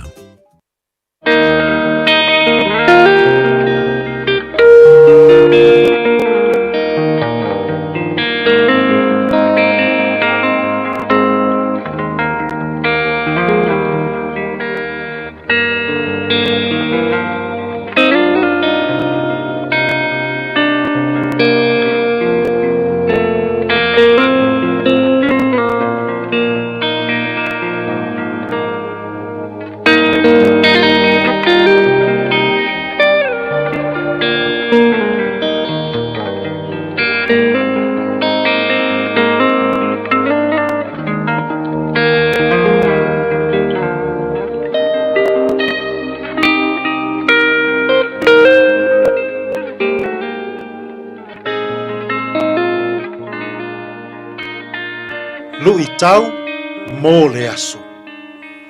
Ia e ola loto whaamangalo. Forgive one another. O le tusi a Kolose, lona mata upu e tolu, a o lona foi upu e se fulu ma le tolu. Ia fe faa pale pale ai. Ma ia fe faa maa ngalo ai. Pe a fai wanga le anga ina se tasi e se tasi. Faa pei ona faa maa ngalo mai le ali ia te outou. Ia faa pea foi outou. Ia ola loto faa maa ngalo. Forgive one another. Na maua e Paulo tala Fiafia mai le faife au o e pāwhara. E whaatatau i le solo manuia o le ngā luenga i le e kāle sia i Kolose. Whaatasi ai matala mānaia o lo lātou soi fua tautua ma lo lātou soi fua whai taulanga i whaife au o le tala le lei. O le mafua anga lena, na tūsia ai e Paulo la na tusi le nei i le e kāle sia i Kolose. Se i whaafetaia le e kāle sia, i le alu i luma o la tau ngā luenga.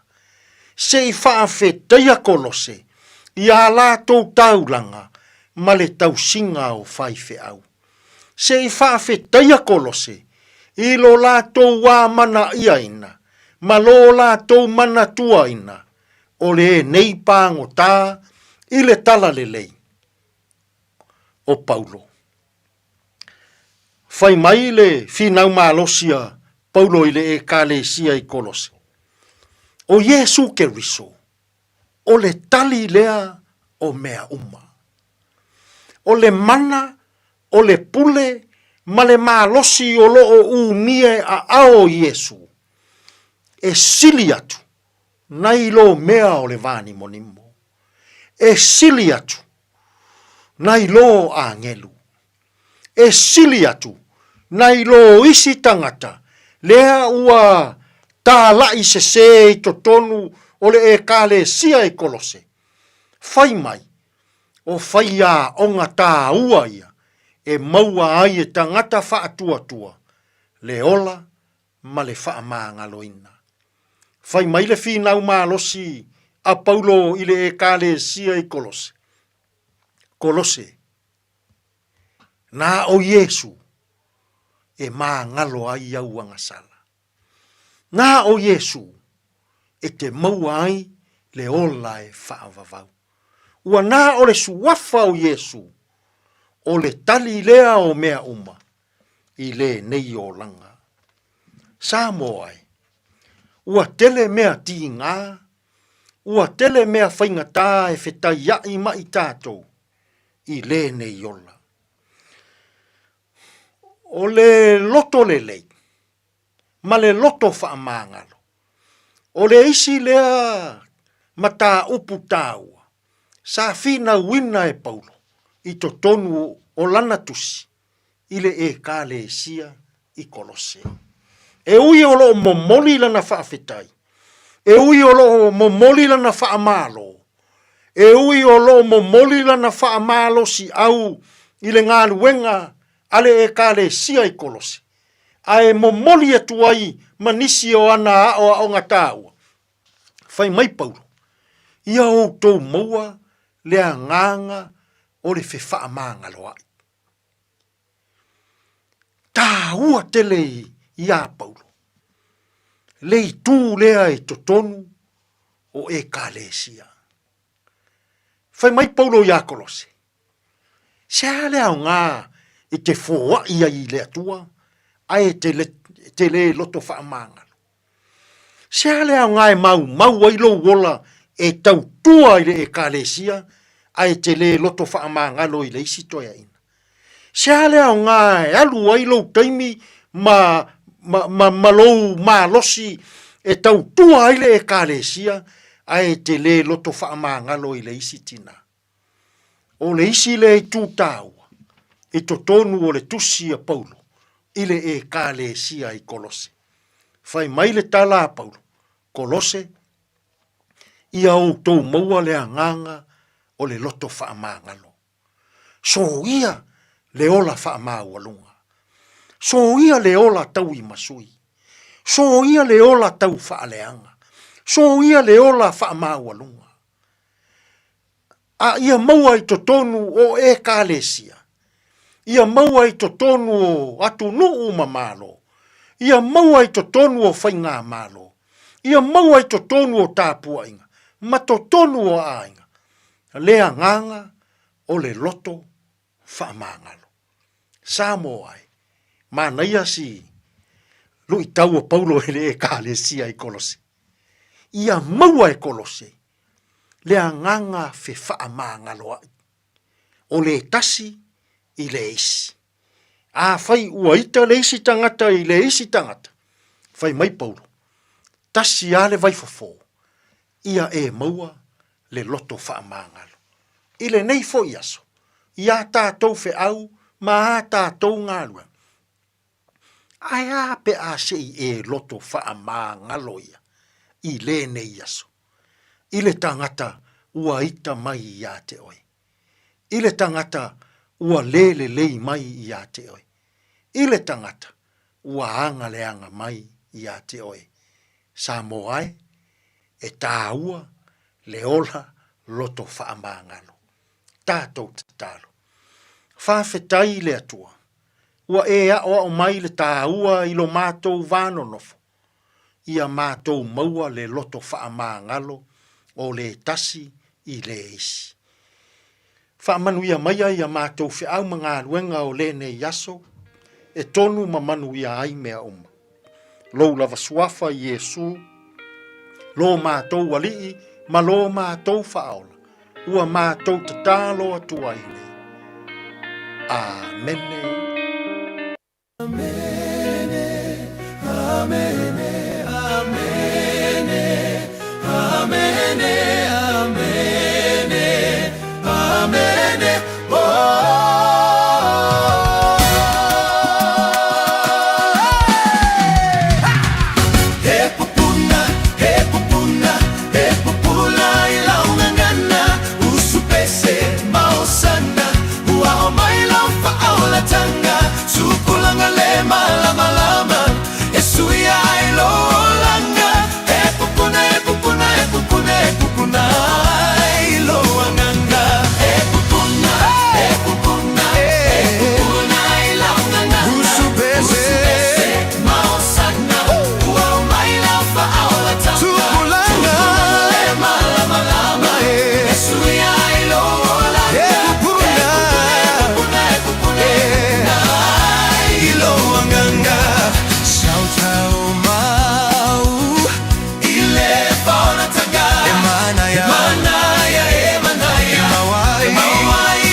Toi fa minuto de tai leo le tu la tasi ma tongo fia fa so mai el pokalame lu tau mo oe. Fa tai le upu fola le tu mo tanto le so. Fa fitai mo le afiong pa ia le li. Upo le pese popuna pele upo le tu o tanto loto. Le afiong le tu pau ala le mea moni la langi nei no le fiong le li. Mai pau fu le me tu mau. Yo o le fa va le upo le tu. Ia tatu o le li o ame uma tatu te maftia i le asisi tatu te oi tatu te mapo ia ao le tua. Ma i o tino maftianga o tatu tangata. Le popole o tatu loto. Le tatu te fia maua so swani. Tatu te maua i le li. Ei se mea tatu te popole i fua. Ma fua on tatu popole me tatu watu atu vale tatu loto. Ona wa se sere me tatu te oi. Ei a tatu tau la i le li. Tau lau tatu vaa. Pa moi le to me uma. Se po a me anga i me lo langa nei le so tatu popoli. Tu mau le tatu fa to i le tua. A wai popuna pele upo le li. Fa mal au mo tatu di telo temi. Ia le tatu te manu ai. Ya, ia le li fa te le tua bola na fola. Pe ona mo tatu le nei fo temi le aso. Tolo minuta tala tu le tasi. A wo le fatu to telo la tau. Oi la tolo bafuto pai lunga le ala na uto ali nga ia tiu te mangalu nga totoe. Ba malo atu monu ia ngalu nga totoe ni yanso. Tato watunu. Te fa malo atu tapo inga na te mamtira ma tu mo te malawa. Ma lo le tap wa e.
Alova Samoa.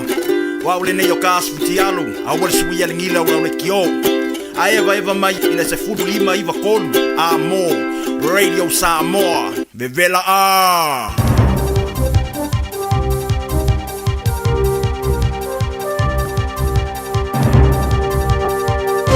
In this update, a law expert's concern proposed changes to climate law provide little certainty. The government's planning to clarify the Climate Change Response Act to stop companies being sued for climate damage. It will apply to current and future cases and halt an ongoing High Court case against 6 large emitters, including Fonterra. Otago University Associate Law Professor Stephen Young says the government's trying to say courts are the wrong place for such action. If there's more environmental problems that are arising, and it seems like there will be with climate change, this also makes the conditions for commercial enterprises very uncertain. The Prime Minister is trashing last week's OECD report on our economy. The report says government plans to build an LNG import facility could tie us into fossil fuel dependence. It warned affordability issues could remain if the gas-electricity price link isn't broken. Chris Luxon says he's not interested in that report. The report's a load of rubbish. We're the ones that are dealing with a failed energy policy from the last administration. Other recommendations in the report include raising the age of eligibility for superannuation, which Luxon supports. The Finance Minister says getting New Zealand First on board with scrapping the year of fee-free study took some time. Leader Winston Peters let out the news. The policy will go in this month's budget, labelling it a leak.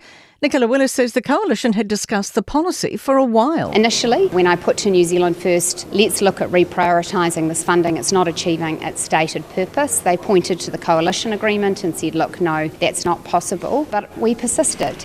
A claim on International Nurses Day, the government's words aren't matching actions on healthcare. Auckland University Professor of Nursing, Andrew Jull, is calling out Health Minister Simeon Brown for declaring nurses to be the heart of our health system. Jull says the pay equity saga and the employment leave bill, cutting nurses' pay when taking time off, have morally injured them. In sport, Highlanders backline utility Jonah Nariki has been suspended for an initial 2 weeks for his dangerous high shot in their Super Rugby win over the Waratahs in Dunedin that could drop to 1 if he graduates from a term at tackle school. Crusaders wing Curtis McDonald has opted to proceed to the judiciary tonight after he collected Stephen Perofeta in the air during the victory over the Blues. The Breakers have re-signed All Blacks forward Carlin Davison for the 2027-28 season in basketball's NBL. The 22-year-old Taranaki product has signed a new one-year deal. It comes with the Breakers seemingly close to finally landing a new head coach. Former Germany and current Canada national men's team coach Gordon Herbert. Pepe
fua tele nau nau. Wa mua tamilo milo e muli muli tau tau. Upe vai tasi ai faa e tole lau lau. Pe ale alofa, pe ale popoi, pe ale kaele, pe ale pepe, pe aga apo, pe aso ai, pe a fai kala, pe a kaula malama. Timu maama a fai malanga lole, pe asu e sela au e fua tele nau nau. Mua mua tamilo milo e muli muli tau tau. Upe vai tasi ai faa e tole lau lau. Timu maama a fai malanga lole, pe asu e sela au e fua tele nau nau. Mua mua tamilo milo e muli muli tau tau. Upe vai tasi ai faa e tole lau lau.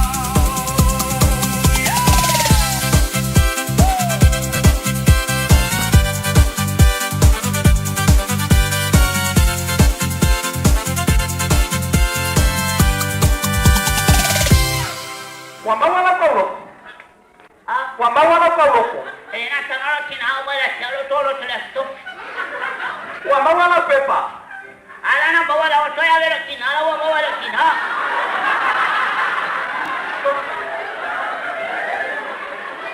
Kalau boleh mai oi, ele se lo kuna le lo kuna, bueno. Ulo sono. De awere ulo sono. Alo fama wa inglo sum. Ko kan so. Ele otania. Aya. Ole tamu susu. Oli, wa pai lo kaulo. Wa mawa. Le na mawa ya wa vero kino. Ala me ke kau kau ye, mana boleh bawa boleh ma ko ma wa ina ngake. Ele ino yo wa. Peciao. Ese alo go alo suna. Y mo lo na vera tolo tono alea ma so funa ma.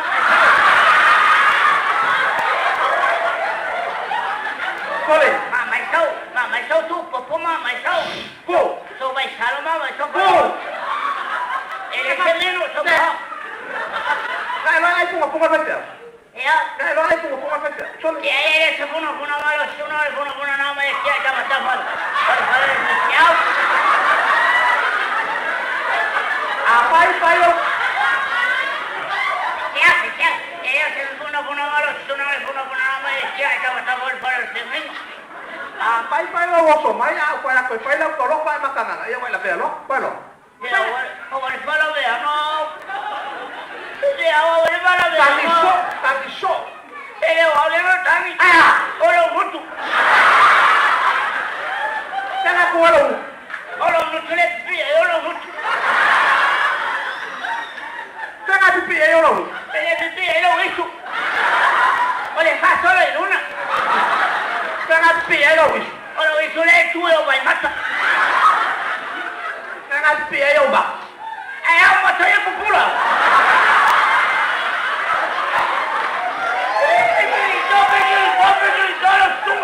Ko. Ele sabe que solo suma. Ala me ale kan. Na mo ka ba me na pia. Ala se me. Ole pie elo o vai. Oi kikia. Tena pia elo ba. Vale pie elo o. Iau. Ko. Ko makanga ba yung. Ko. Favor matanao no foi o pasua.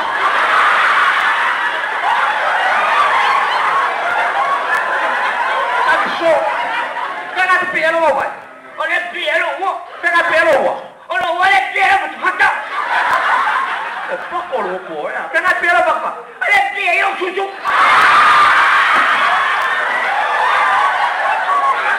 Ya, ese foto agua. Tena pia elo. Oh, yo le pie elo manamo. Lo manamo. Mama la open. Mama la open. De bombo. Ay, ahora te sale pie. Ya, bayo. Ele pisio lo tipo. Sau đó lại bay bay còn đi vào ngủ mấy ngày dùng bạc của mình cũng phải ngã ngái cái bắp tiền à. Sao rồi đâu? Phải nó cầu lúc phải. Sao? Anh xe à? Este día voy a ver lo que somos los chinos. Bay bay bay Ai na masang ka ba? Kaya nga le vai velo kino no tatu ai wa salfa.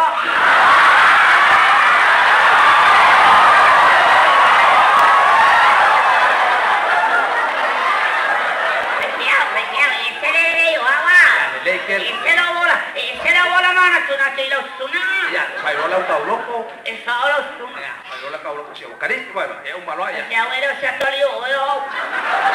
Solo tomale un malio. Malo. Teko. Nanda tío. Vale. Wah, ese feo tamatala ele o mai tono. Soso mai la fai rola tauloko, o kata un malo ta. Ya wala wasi. Ya, fai rola tauloko. Pero potona e fa pua o de fa. Ya, fai rola tauloko, pai rola. Ya, fai rola yo tauloko, pai rola. Ya le la fera me taulo, tu mai si abuelo. Ya, le lei. Abuelo fala de la suna Le ai de la jugamos para lo por ta carecia. Ya. Pero Antoleno fo mai. Pau, tu la ya perua, bua, ona, failo. Vaya cuava la fama de Lina.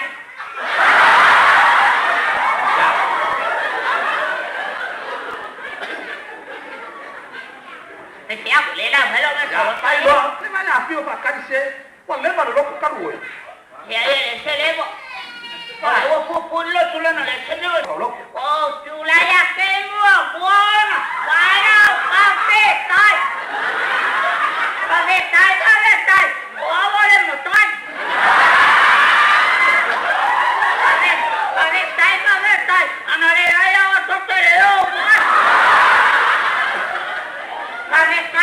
Tai. E mamma nella tua mai. Tai. Vea, ta falo le ordene. Tai. Poquitito. No la yo lo pepa. Tai. E si tenere agua. Tai. Ole calesiale tanto per no fai. Tai. Ai lo manga tai, ele o mal.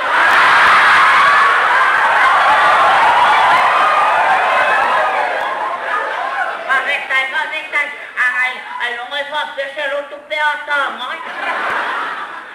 Tai, e vai a questa vai la to patai.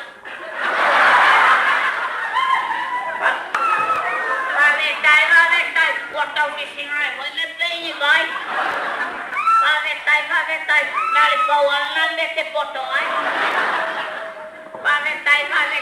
Se vai a non lo può mai ammattare. Tai, poi le a tele,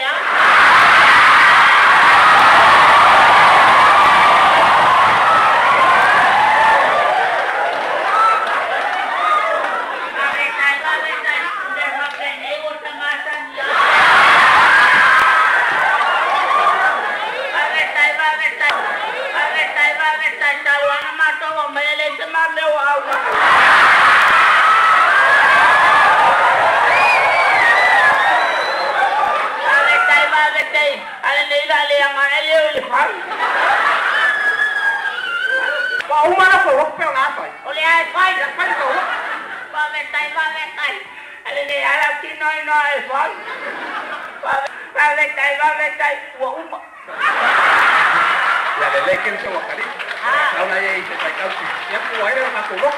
Me cago en ese le wo. Leken ya ka Le son de no mal. Ya me siranga. Oye ni se que ro. De allá. Ese me. Kusi la idea es kusi que le.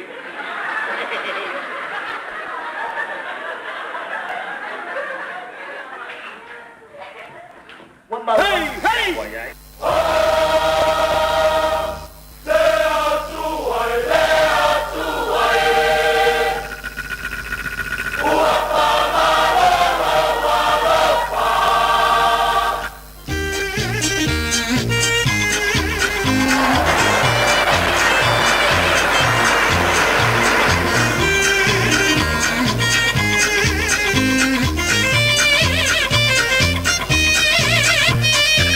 Bye.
O te le tū le vai papa. Ala o wasa le vai lolote whangtao e te tūra manua. A mai se o le e tia longo sa hausi.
Ele ato toya tau po yeso.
Malo, partai.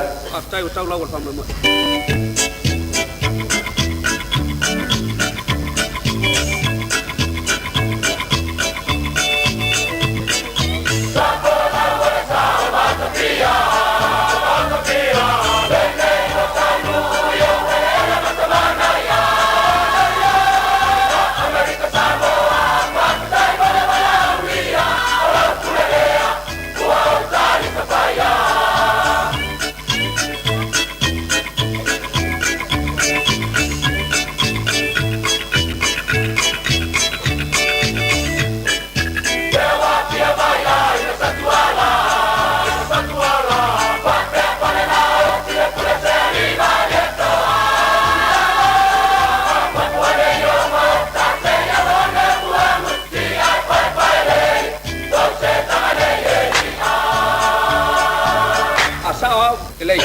Se pasama.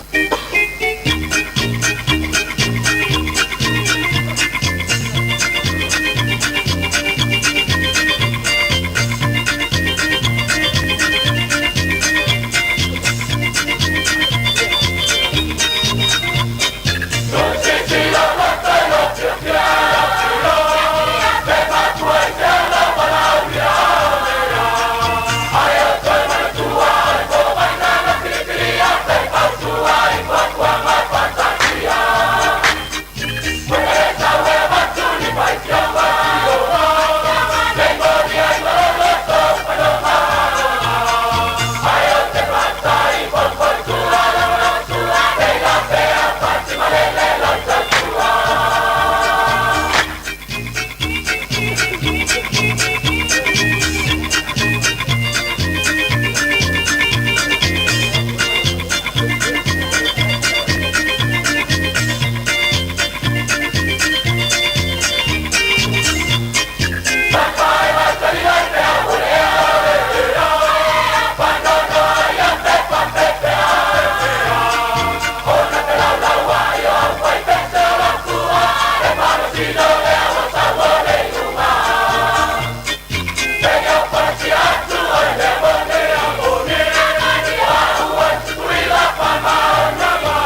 Ai le ta fai alu.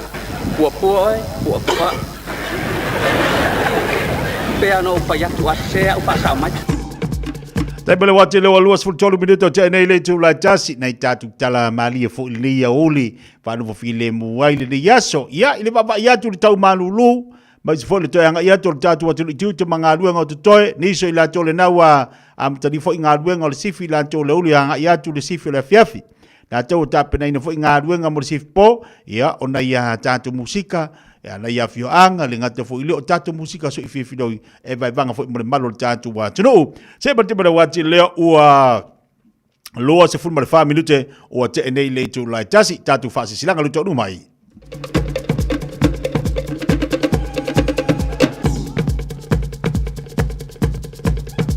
tatu fa silanga bo wole nei awal ingalo tatu tu se va fili mal tatu tu se songa lo mo pe tatu tu sina lu teno tatu ofisa Fitus futala tawal tu se tasi pe fa ilo pe male malo tatu watunu wala mal tatu telefone lua no lua tasi lima tolu lua no lua tasi lima iva tolu pe te su mai tatu tu atusi o le tolu pa tolu wono Hopewell Avenue nei Manukau la to umala wa fi okane la tu tusi longo pe tafailangi e mafai on tangayane le shop radiosamoa.co.nz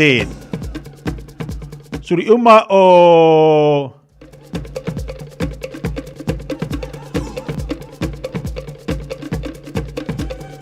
Suli uma tu ya sau si ova yata o Samuela. Ile ava ma le falo tele, le ava tawai e tar sanga tuai ile mamalu o le ainga poto o suli uma o tu ya sau si ova yata Samuela. Maona tau ainga uma I tono au kilani.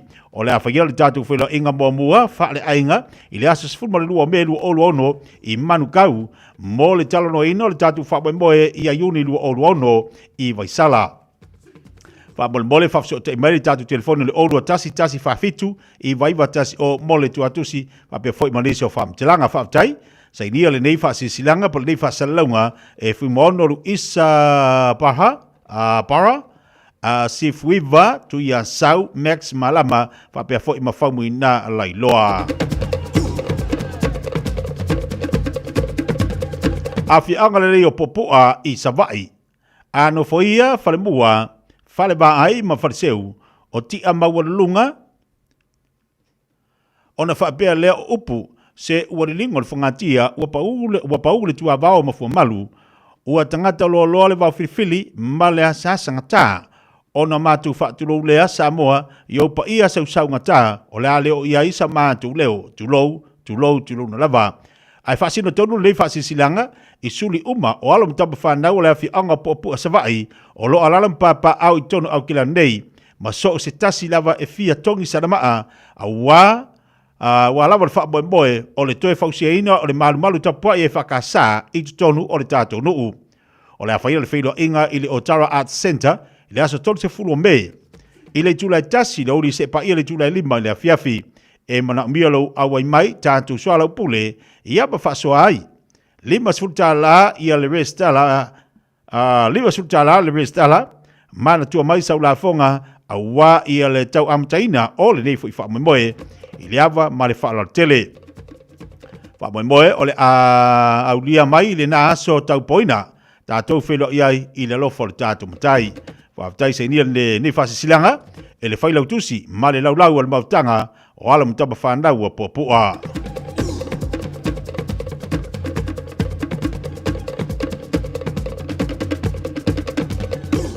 Alo mawhanau a mo tai au kilani. O le atau to ia fai o tai loloto pa ia mo sa Samoa. Alo le fasi silanga e fasi tonu lea. E le mautanga alo mta mawhanau a mo tai au kilani sila. Taluai olo ia se mta upu taua. E fia mawai o so tau finangalo. O talo tuai lo utoma malu. E fia maua se tātou whilo inga wha mole. Whaiala no whanga le PIPC I Papa Toetoe. Malu se fulu pa valurua Wiley Road I Papa Toetoe. I le asa se fulu leo no me. Aso tona I le tula se fulu lua I le oli. Tala se fua I le lofa o le tua. Lo utou se fua I le aso. E tau tele lo awai mai. Whaftai sa inia lau al mautanga. Alo mtamu whanau mo taa I au kilani.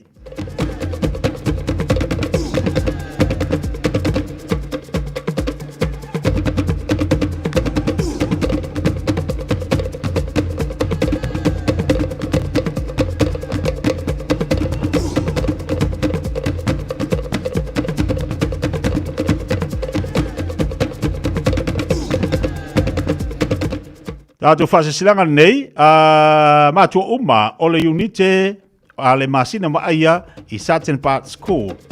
O le ata o toi au pa ia, mama malu Samoa, on au pa ia ua uma na tofi. Ai whasesila antu, le awa tele ma le whaalalo e te tawai, o le awhaia le tātou wai wholetanga o le nei guata, I le aso lulu, asa sifuru ma le tōlu, le tu la e whātou le sifuru le awhara whā, I le afiafi, I le whātonu ina, I le tono le aonga. E tāua tele lau awai mai, a wale wha moe uma o tō walo I le nei fwoi kuanta. Whamonia le atua I tiute, ma whaiva o lo tō whianga iai whaatai, o le sunga le teitai, o le masina maia, ma sunga I whaia onga.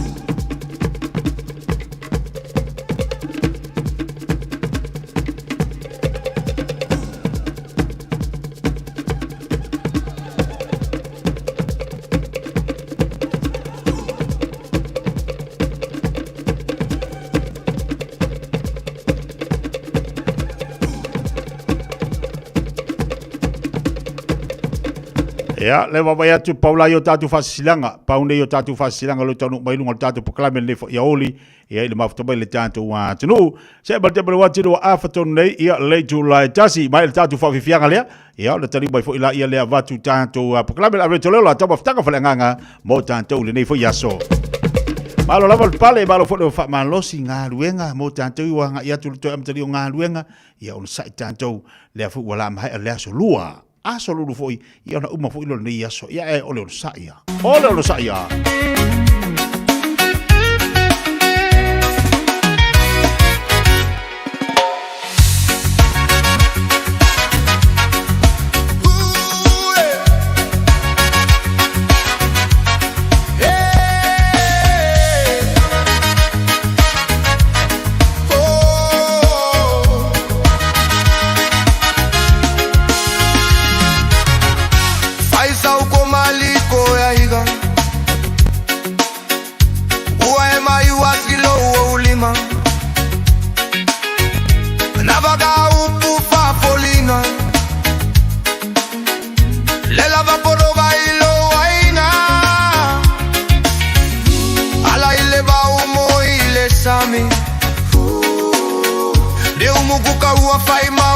Sabi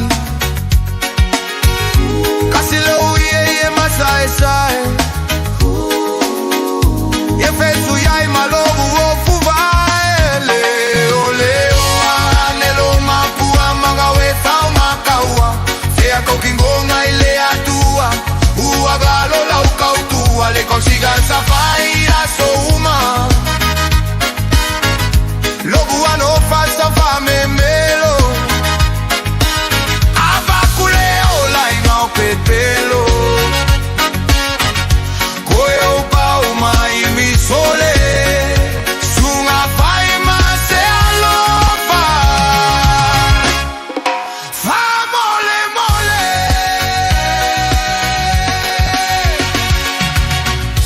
uasa mayolela ai kulia weka la ufala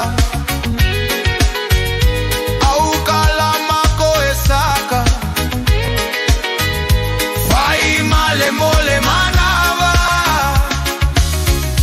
sunga wao solo viva fai ologi ngao la unkoe ainga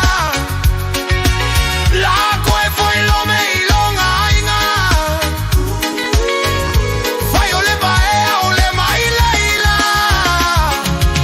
se waka ofo sumelulu au amio vale kuluku que alu ile aso apoa peiele aisa o kamaloa kausa uya oi mau wala pau mumu au lengei wa o foi male ilipu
24 hours a day, 7 days a week. Radio Samoa streaming live on www.radiosamoa.co.nz. Oso. Son, fe o kausinga iau makari ila manga iau lau ka vali fou. Abui amusyo uso. Bag. On Enterprise Motor Group man ka. Wa uso yait kaya wangi. Lei yang whakamoe lau whaingadwing. Ai o aku rea Fiafia wa show lau ka mai lunga lawala. Pa wa koe ngā ka vale. Piki apu SUV van. So koe ngā ka vale ha. O feet for cover. O le lima ongo fiku Great South Road man kau. Pe vile le over se lau lima o rua korfa. Enterprise Motor Group Manukau. Sa ili, fili, ma ave loa lau ta'avali. Hey, don't be that guy. Or that auntie. Ignoring a sore throat. This isn't just some drinks and lemon tea in your sweet situation. Untreated sore throats can lead to rheumatic fever. Nobody wants that for their family, eh? Go get your Pepe's sore throats checked at your GP, school nurse, or pharmacy. It's quick, easy, and most importantly, free. So come on, whānau. This summer, take care of your tamariki. Get it checked and get it treated. For more info, hit us up on socials at Stop Sore Throats or visit stopsorethroats.nz.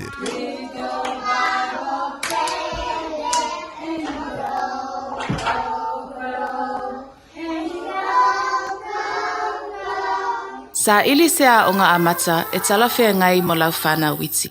Ai maise I taimita o ngata o le soifuanga. O le St. Andrew's Christian Preschool e le ai se totongi. I oe e le ai se totongi. Mo whānau ma le lua I le 5 tausanga. Ta tala I le asonga fua I le aswharaile.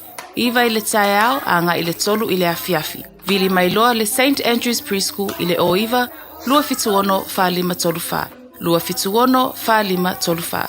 Toa tusi se Fulu Valu Station Road o Tahuku.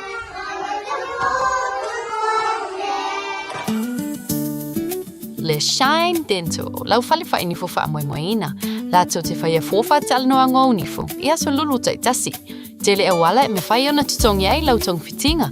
A fio mai loa I le 5 fitu wha Great South Road Manukau.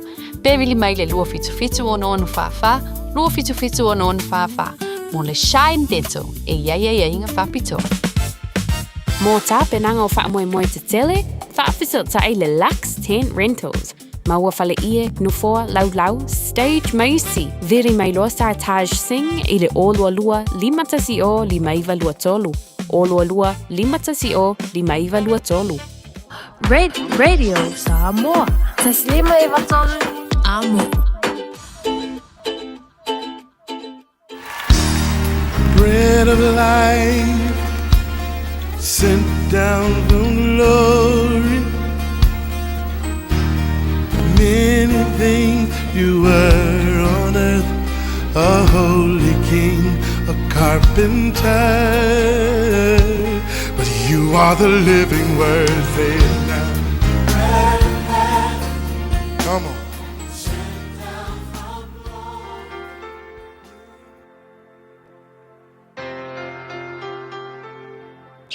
Au te whaawiloa I tātou tunuu, ea I le nei fo iaso I le nofo le tua, ma lor soi fua manuia I tātou tunuu, te oe mo whai o na whaatasi, ma mai moa ma whaafonga I tātou polkalame nei o le areto leola. O le isaia mua mua whau bisfulu valu e whaapea, o lo whaapea mai o Iova, o mai ia I nā tātou filifili ia, e wilawa I na pei o le ofu mua o tau wangasala, whe mai e sina ia, e pei o le kiona, pe a whaamangalo o le tua. A le upuma o le asu le nei, e mawhai, ona e sau whaapena I le tua. E tele tangata, e manatu I lantou, se ilonga e sui mua o latou bolanga, ia malelei I latou, ona whatu atalia lea o latou e le tua. E manatu fo I whapena ia tai lotu ma tangata Israelu I aso. Na latu manatu, na o tangata lelei lava e whaatanga I tutonu o malu, po mei o latu sunako. Na o le pau I o tangata e anga waa o na o I tutonu o le sunako. E awaku kanga sala, e whaikio I ai, pe manga avo I lea, e le mingao leo mai o ngi tangata I tutonu o le malu. O na o latu manatu lea, na o tangata lelei, e talia e le tua a o tangata leanga e iwi ai fofonga o le tua.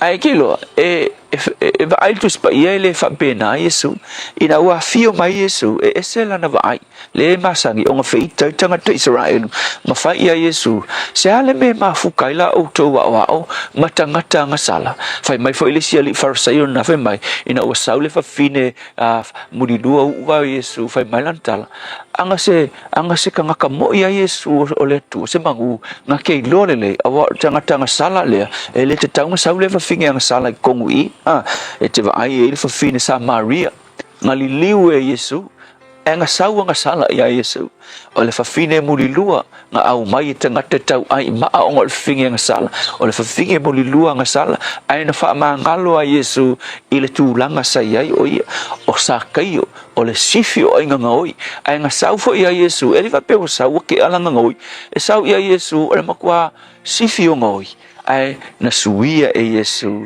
matangata fo wai ina ua feilwa i fo mai Yesu e ele sia o fai mai te aulan tala fai makelo le fai o fia o me sa o ke langonga inga o fia kalia Yesu lo langa ke lo ele mele misi lo lang a ke lo melo ke fefe o ke fefe fo ele ngo ke o laku ya Yesu lo langa ele akoko ma le si me o fia laku fo ele lo ke mga fo le si le leimo mo lo langa o laku langa o laku fa penge yang sala fa penge lo ki kilo me fa ka makele kala ia te o fa atu lo le ia vai ele o tangata ngai ke sau iai ma o le mea siri fo nga ka wo ile tua o lo sau fa penga ia Yesu ai o ke sau fa fala sai o ia Yesu o le anga sala male o langa lalo langi ngai ke iai o le mea kongu ngai manga o Yesu ia lu feilo ai ile kulanga le na ete iai o le tangata nga sala a wa foi la o le fa fika o tonu ala na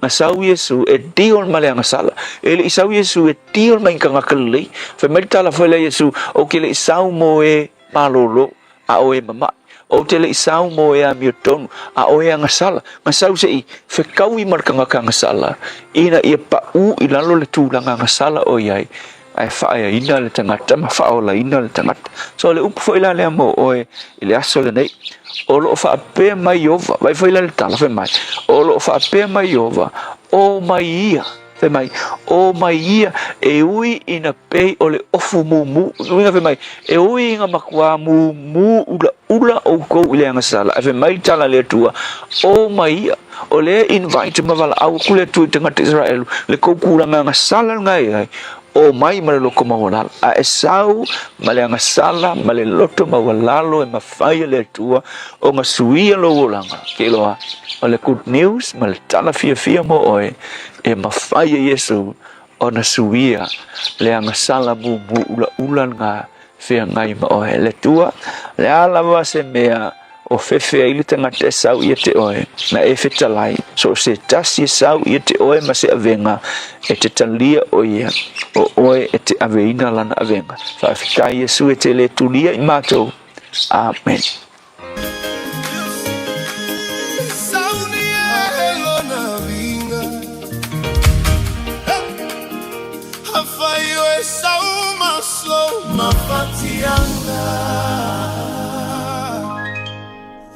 Aveile atua, aveilo na vinha, sauni,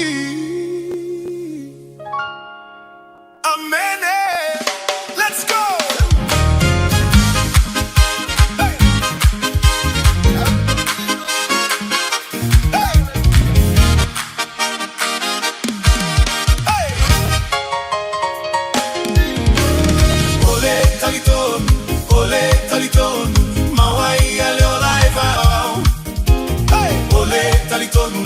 Mama le alo, mawai ale olai wow.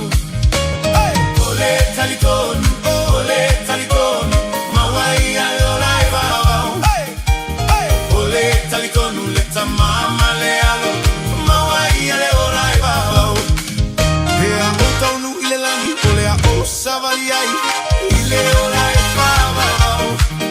Matenu famalo faula, famale akule pale ole ola.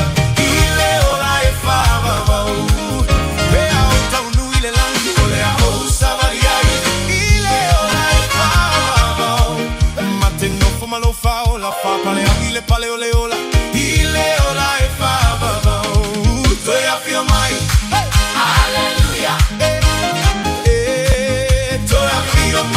Toya fio mai.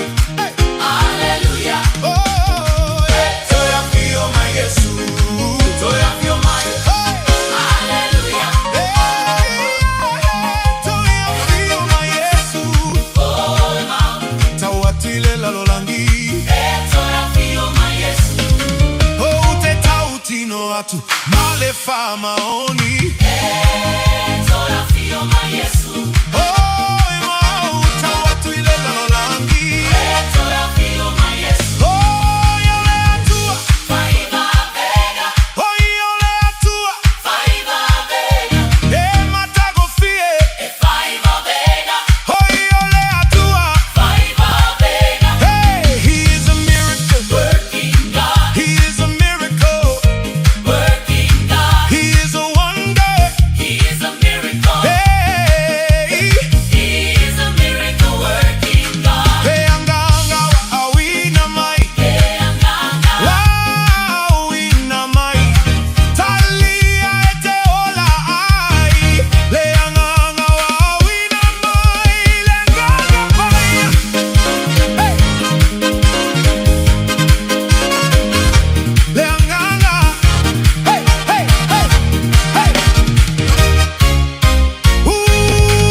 Taimele wati leo watos furu minuti na ta leo leitu lai lua. Arete lola tamu tanga fale nganga ndamo tanto le yaso. Au fengale atu itu te mangaluenga bi ile lifa taile tu la folfol. A tele le upole pole fiongale tu tatu loto mani tele. Leango tatu lo tatu savani ni yolanga di tele lu tau ma fi tau fingata. Am ia o pe fa pele ni lu tau wala fola. Ai fa fitai le tu ai tofto ina tanto masa ea mai e fu ilu tau ai tatu te langona ina ile nganga o le sosan mai le nganga pa io le tua elena o la sala tatu te tutu ile nganga pa io le li no aso mal vaias e te tau tatu o fa tasi mai nganga o le li tai to luina i tatu wa fa tiel folanga o ai tatu te tapa ia tatu te tapa ile li tatu te langona fu le mafana fano tatu loto sosa ni mayo le nganga o le tu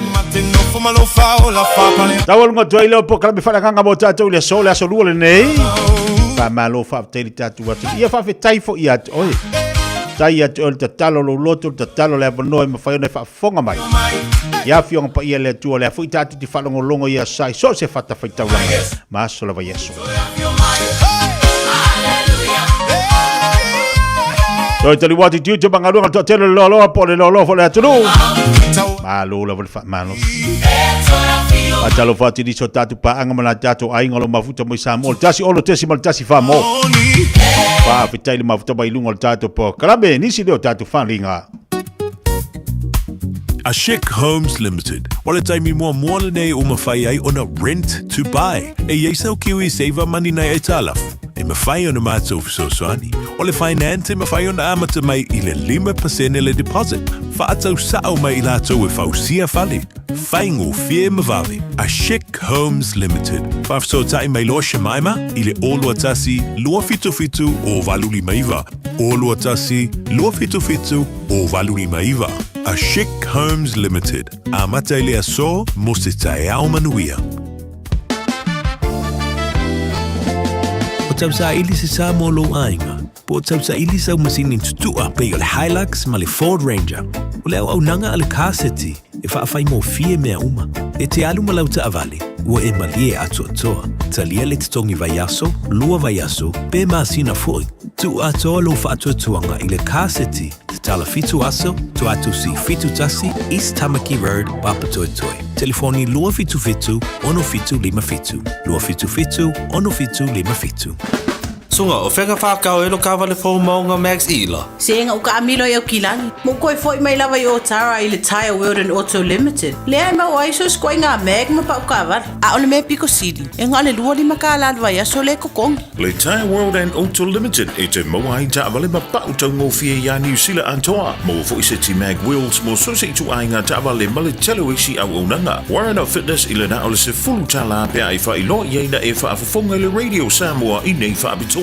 Talia wins quotes, cue cards, maisi. Walau lo le Tire World and Auto Limited I le lua fitu tasi tolu o mo pa uta avale. Po le lua fitu wha tolu lua o mo le fale inisinia. It's easy for life admin to slip down the list. So, we're politely interrupting this show to remind you that winter immunisations, including flu, are available now. Let's get them sorted at bookmyvaccine.nz or ask your healthcare provider.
Whawhongamari tātu watu risi o tātu musika whawhiwhianga sui whiwhilo le whaite mele uli no se malte mele wati leo o toi 5 minuta o le tāne o leitu lai lua. Ea tawalunga toi se tautua ma saunanga to auna nei a titia mo le tātu pakalame le whiwhia mai pe ona iei fo i le tautua mo le tātu watu nu le nei fo i asa lua I lona asa se furu mo le lua le nei. Leo a tapena mai le tō whai a whonga mua se umanu Francis Yone whawau le tātu pakalame se pa I fo I se taimi o le a fiafi. Ia na se mai fo I lo le sao le ngangai fo whaiva.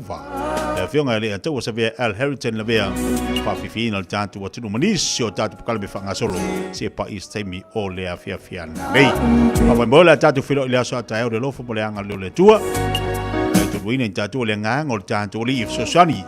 Tātu tiu te mawhaiva o tō le aso. Tālo leisi ainga mo leisi ainga ia malu tia I tātou. Poi tātou ma tautua nānei whanau ia onga. Ia tau fo na wawe tātou I oe piki nei tamaiti o leo walata I le lātou teimi e tu ai.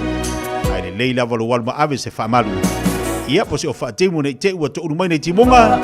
Lai te lava tā pena. Ria fofuanga le aso, le to ona nei te tia soifua mai manuia.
Rosa Matala,